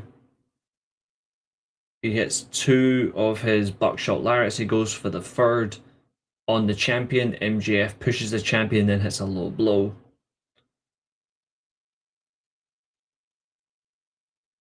I agree, Abu. That's alright. That's okay. You need to show me how to use Tsunome properly so I can make a few things for the channel for next year. There's a few things I want to make, so you're going to have to show me properly anyway. But yeah, so the Heat Seeker gets landed on Samoa Joe. The champion is the one that takes the pin, which I think is really strong. Showing, again, avenging the World's End defeat, which is a good thing. The storytelling is strong. You've got 3 young stars here. You've got a retiring main eventer who's done his job. Next, like, this is the final moment of Samoa Joe, which is special. And now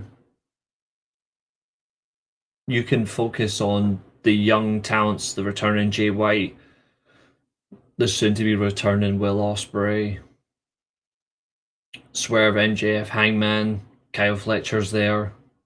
Okada can move into the main event scene soon. Moxley can run the 20-minute Continental Classic matches, which makes sense for him anyway. Do you put Ricochet back in the main event at some point? Yes. Like, there's a lot in there. Oh, he sent me the Penta mashup. Okay.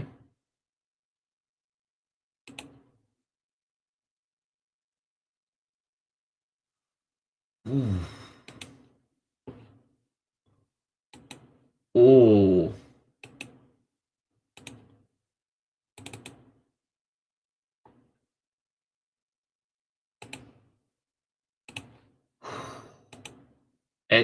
I've just played about 30 seconds of it. Fucking hell.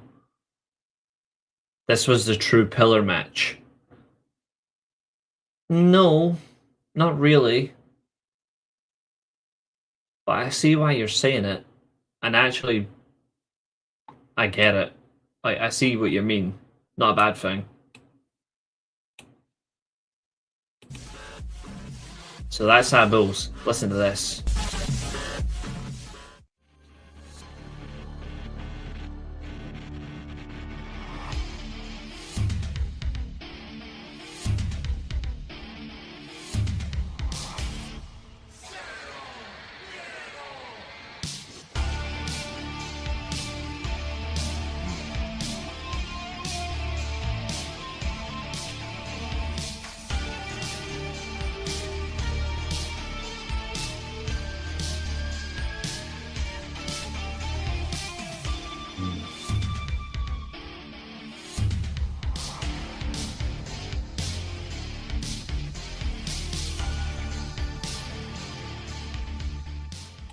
I like that.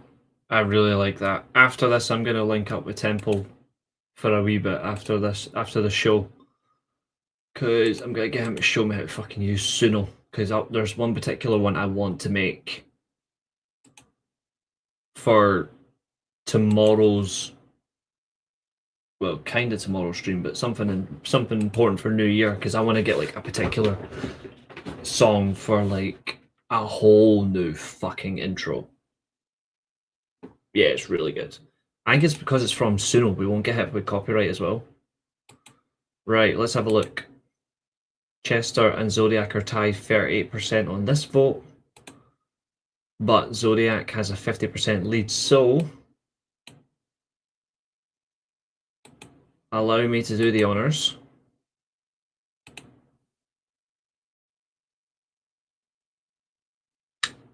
And then in 2026, the All Saturday Night's main event theme is not even going to be a matter, neither will be the presentation, because they're going away from it. Exactly. They would be ideal.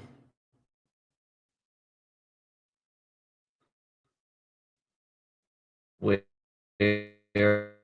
is... There we go.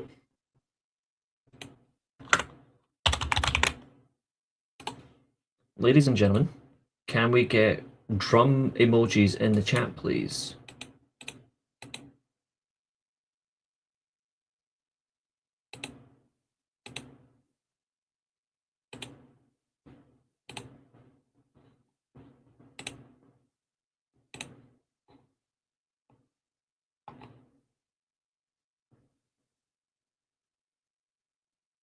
That's the only thing. The lyrics is going to be hard, but I might be able to figure it out.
Now that's the good news.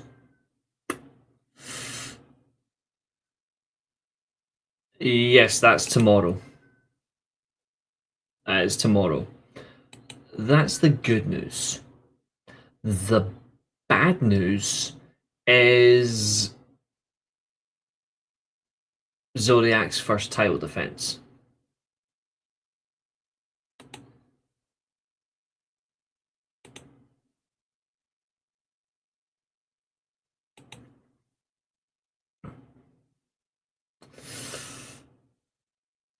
Yeah.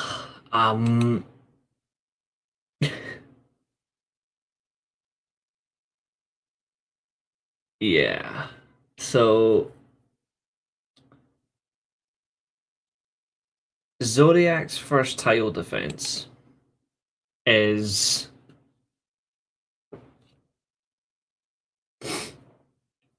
luckily not New Year's Dash, but we will review it. But we're not gonna predict it because it's on New Year's Day, and I am not doing any more shows for the rest of the year after tomorrow. But his first title defense is Wrestle Kingdom and New Year's Dash.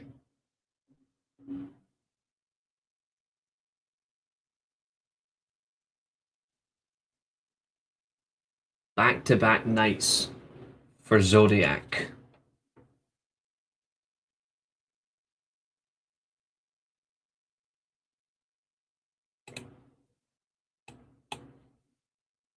Race is on.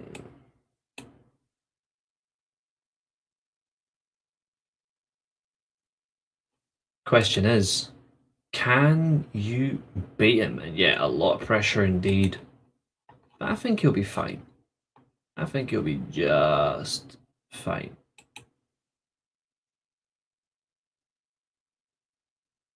Or for further evidence, it's just going to be... Yes, I have.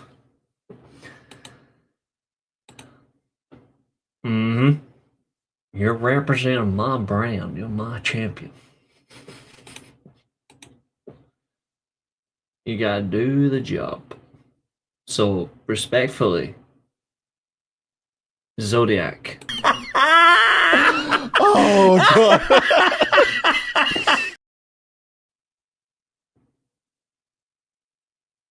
You gotta step up, boy.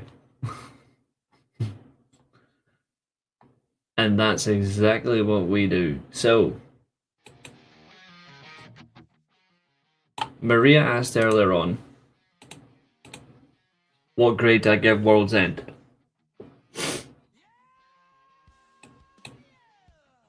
Great question.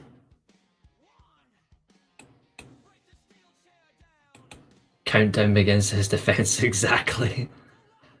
So, I'm gonna give World's End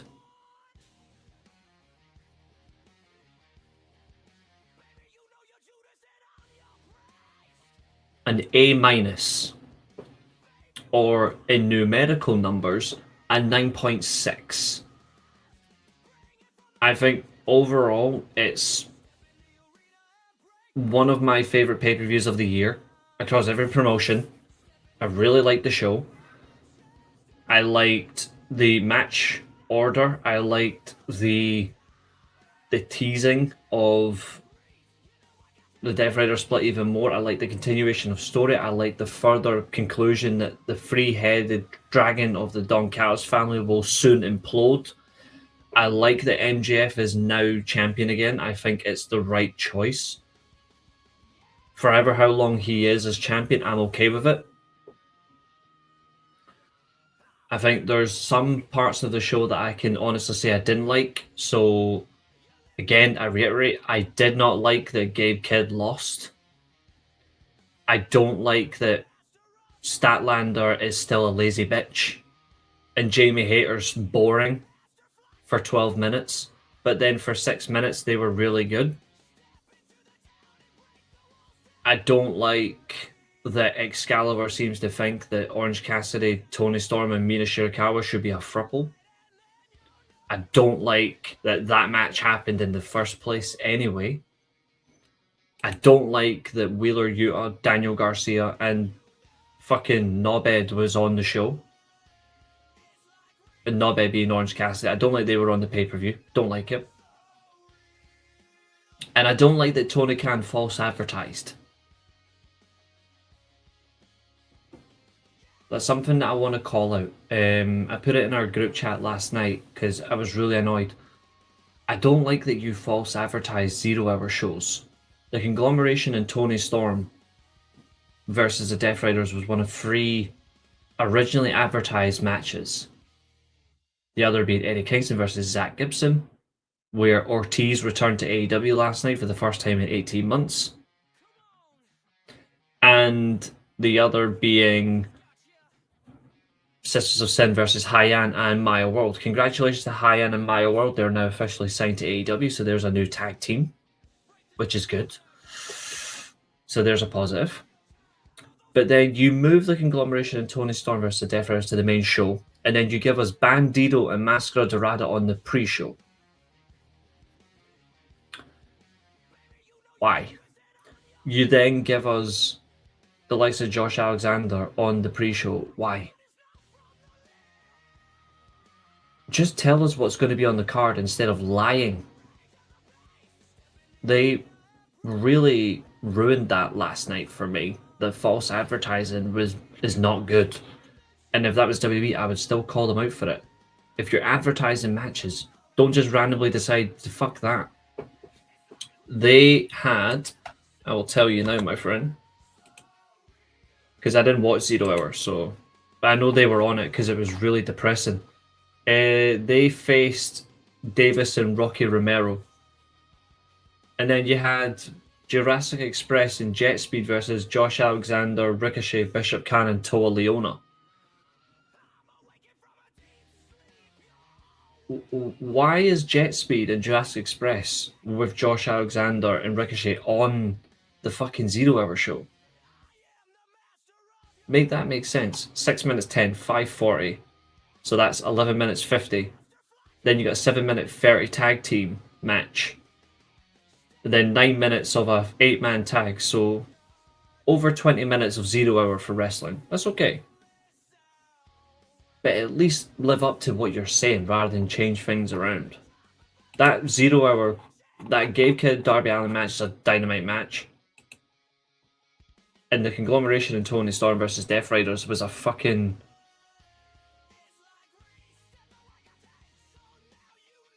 The timeless Tony Storm and conglomeration versus Death Riders should have been for the other shithole. No worries, Roisin Catch tomorrow. The only good 0 Hour was the one where Jamie Hayter returned. Yes, that was All In 2024, which I was at. When she booted the shit out of Soraya. Yeah, it is a head scratcher, but people say I don't criticise AEW. Well, I just have. So can people now give me some respite? Positives are all over. I'm going to be heading in just a minute, Abu. I'm just about to go. I've actually went 33 minutes longer than I planned, so I'm happy with that. I like that with you guys. I like it. But I'm going to say key thing.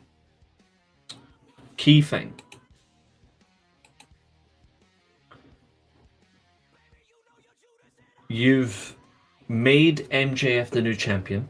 Jon Moxley is now your Continental Champion. Okada now returns to just being the International Champion, which he's held for 6 months. There's a new Continental Champion for the first time in 647 days. The Babes of Wrath retained.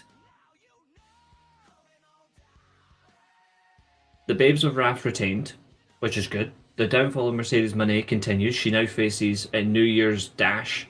New Year's Dash is the New Japan show. New Year's Smash Dynamite. She will face Willow for the TBS title. Will Willow become a double champion? I hope so. I think that'll be really good for Mercedes' downfall. It'll be good for Willow as well, because then it'll make Harley Cameron step up more as well to lead the team, which is good. And then Willow can obviously then pass the title on to someone, which is smart wrestling, which I'm okay with. Or they drop the titles at Revolution, maybe, to the Sisters of Sin. I don't know, but something can happen. I'm okay with it. FTR and the Bang Bang Gang, keep that going. I think that's a good feud. It was a really good segment. It was really good. FTR and the Bang Bang Gang, keep it going. I think that's really smart.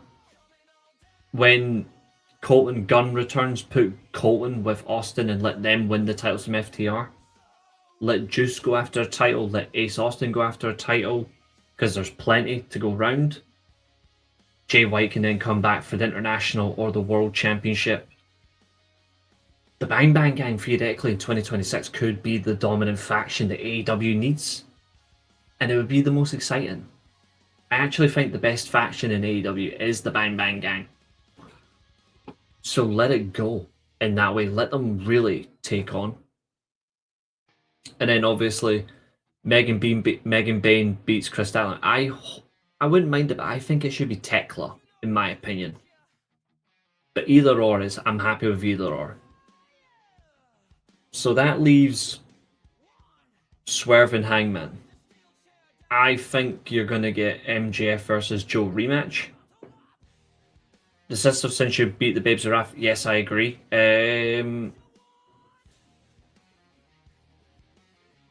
Maybe Double or Nothing? Or Forbidden Door? Actually, no, Forbidden Door, it should be the Babes of Wrath versus... Ooh. I'm not going to say out loud, actually. I don't want people to spoil who's in my head. I just want to see if it happens near the time.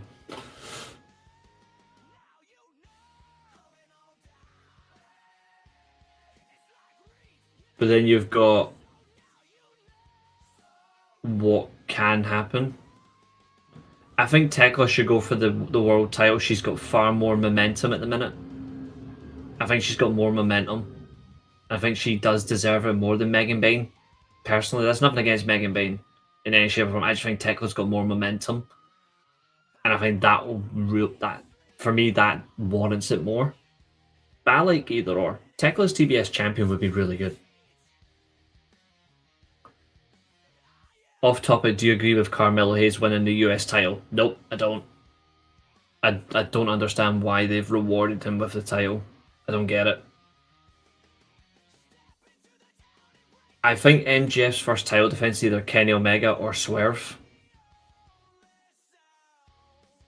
I think Hangman's going to continue with Samoa Joe, which is the right choice. And then maybe he gets a match with Hook later on, because they need to do that as well. And then well into next year, we get the rematch.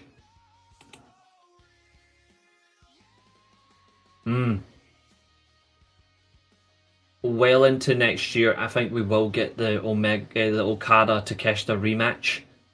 Bigger stakes. It'll really hit hard. And then again, this time Okada will put Takeshita over. Why waste time with MJ versus Hangman? That's why I didn't suggest it. I think at the start of the year it was a good feud, but then they just lost it. I think the problem is well, obviously MJF got injured, and then that was it. It just didn't work for him, so he's already lost out. I wouldn't even revisit that feud. I wouldn't even bother. I hope he does, but I don't know, just because of his illness. I think next year you're going to see a couple of title changes. MJF, Omega, Ospreay. Maybe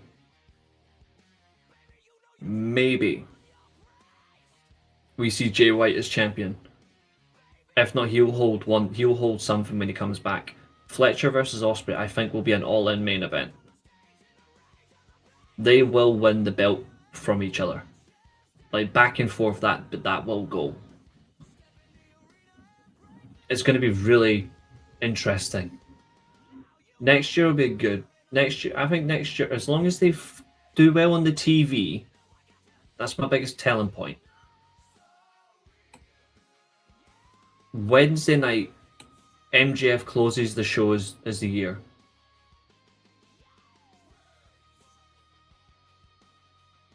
I don't think we need MJF versus Hangman. Omega and Bucks trios? Yeah, but we've already seen it so many times. That's my only problem. I think Omega I don't like the idea of part-time singles champions, but I wouldn't mind Omega in that part-time role as world champion where he only wrestles on the pay-per-views. But he at least builds them up on TV. I still think he would be such a vital point of the world title scene, but I don't know. How many people in the UK watch AEW? I've never really seen the TV. See, when it comes to the UK, I don't know. They only do it for America. But AEW is far more watched in the UK than WWE. I know that though. Like, that's been documented though.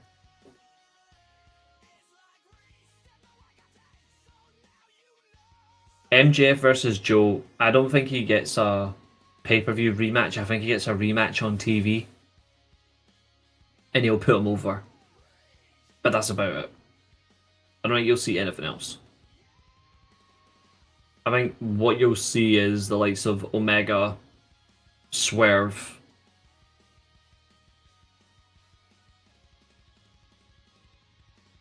I think Will Ospreay's the one that beats MJF for the title.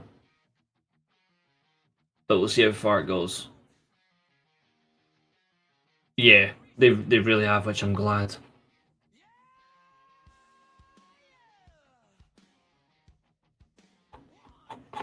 The way things are going as well. Yeah, I'm glad as well. See the way things are going. I want them to just do ITV at the same time. Like, ITV should just put Dynamite on a Wednesday night. It would be so good. I actually think in the next couple of years, forget Darby Allin being world champion, Jack Perry will be world champion the next couple of years. And people might think that's a bad idea. I used to think that. I don't anymore. Like, I'm not like that anymore. I actually think, do it. Not next year. Maybe 2027. But I do honestly see that happening. And that's my bombshell of the night. So focus on the TV. Let's see how MJF does in his first promo. I'm really looking forward to that MJF segment on Wednesday. And I'm looking forward to I'm just looking forward to what they do in 2026. Like, I just got a gut feeling that they're going to have another good year. But maybe a better year. Focus on your positives, because that will reduce the detractions. The more you reduce the negatives by focusing on your positives, the better chance you've got in Newsflash, WWE, TNA. If you do the same, people will stop shitting on you. Sorry, heavy criticism. Take it seriously. That's the ambition for Pro Wrestling 2026. Take it seriously. Because I guarantee you, Pro Wrestling Noah and New Japan are ready to just stamp up their focus on the world scene. They're ready. Yeah. This is it for me. It's not about which company do you want to be the best. It's the business you want to be at its best. So let's see what they do. Let's enjoy in 2026. Except the Royal Rumble. Fuck the Royal Rumble. But with that, ladies and gentlemen, thank you for tuning in this evening. It's been a pleasure. 2 hours 14:41. I was aiming for 90 minutes. I was like, you know what? Nah, I like it when there's more with you guys. It's fun. So I will see you all tomorrow night for the end of year show awards from the weekly Steelchair. Myself, Josiah, and Temple will be on. We will do a classic match watch along as well, just to let you know. So you will get it all. 7 PM UK time tomorrow. If not, it'll be 7:30. But with that, I bid you good night.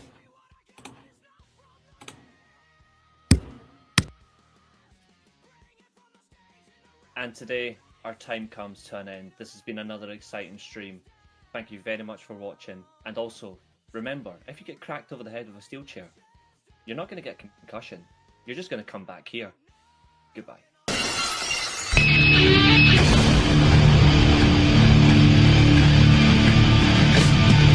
my life in the box in front of me. Taking talk in my arms is the soul of me. You walk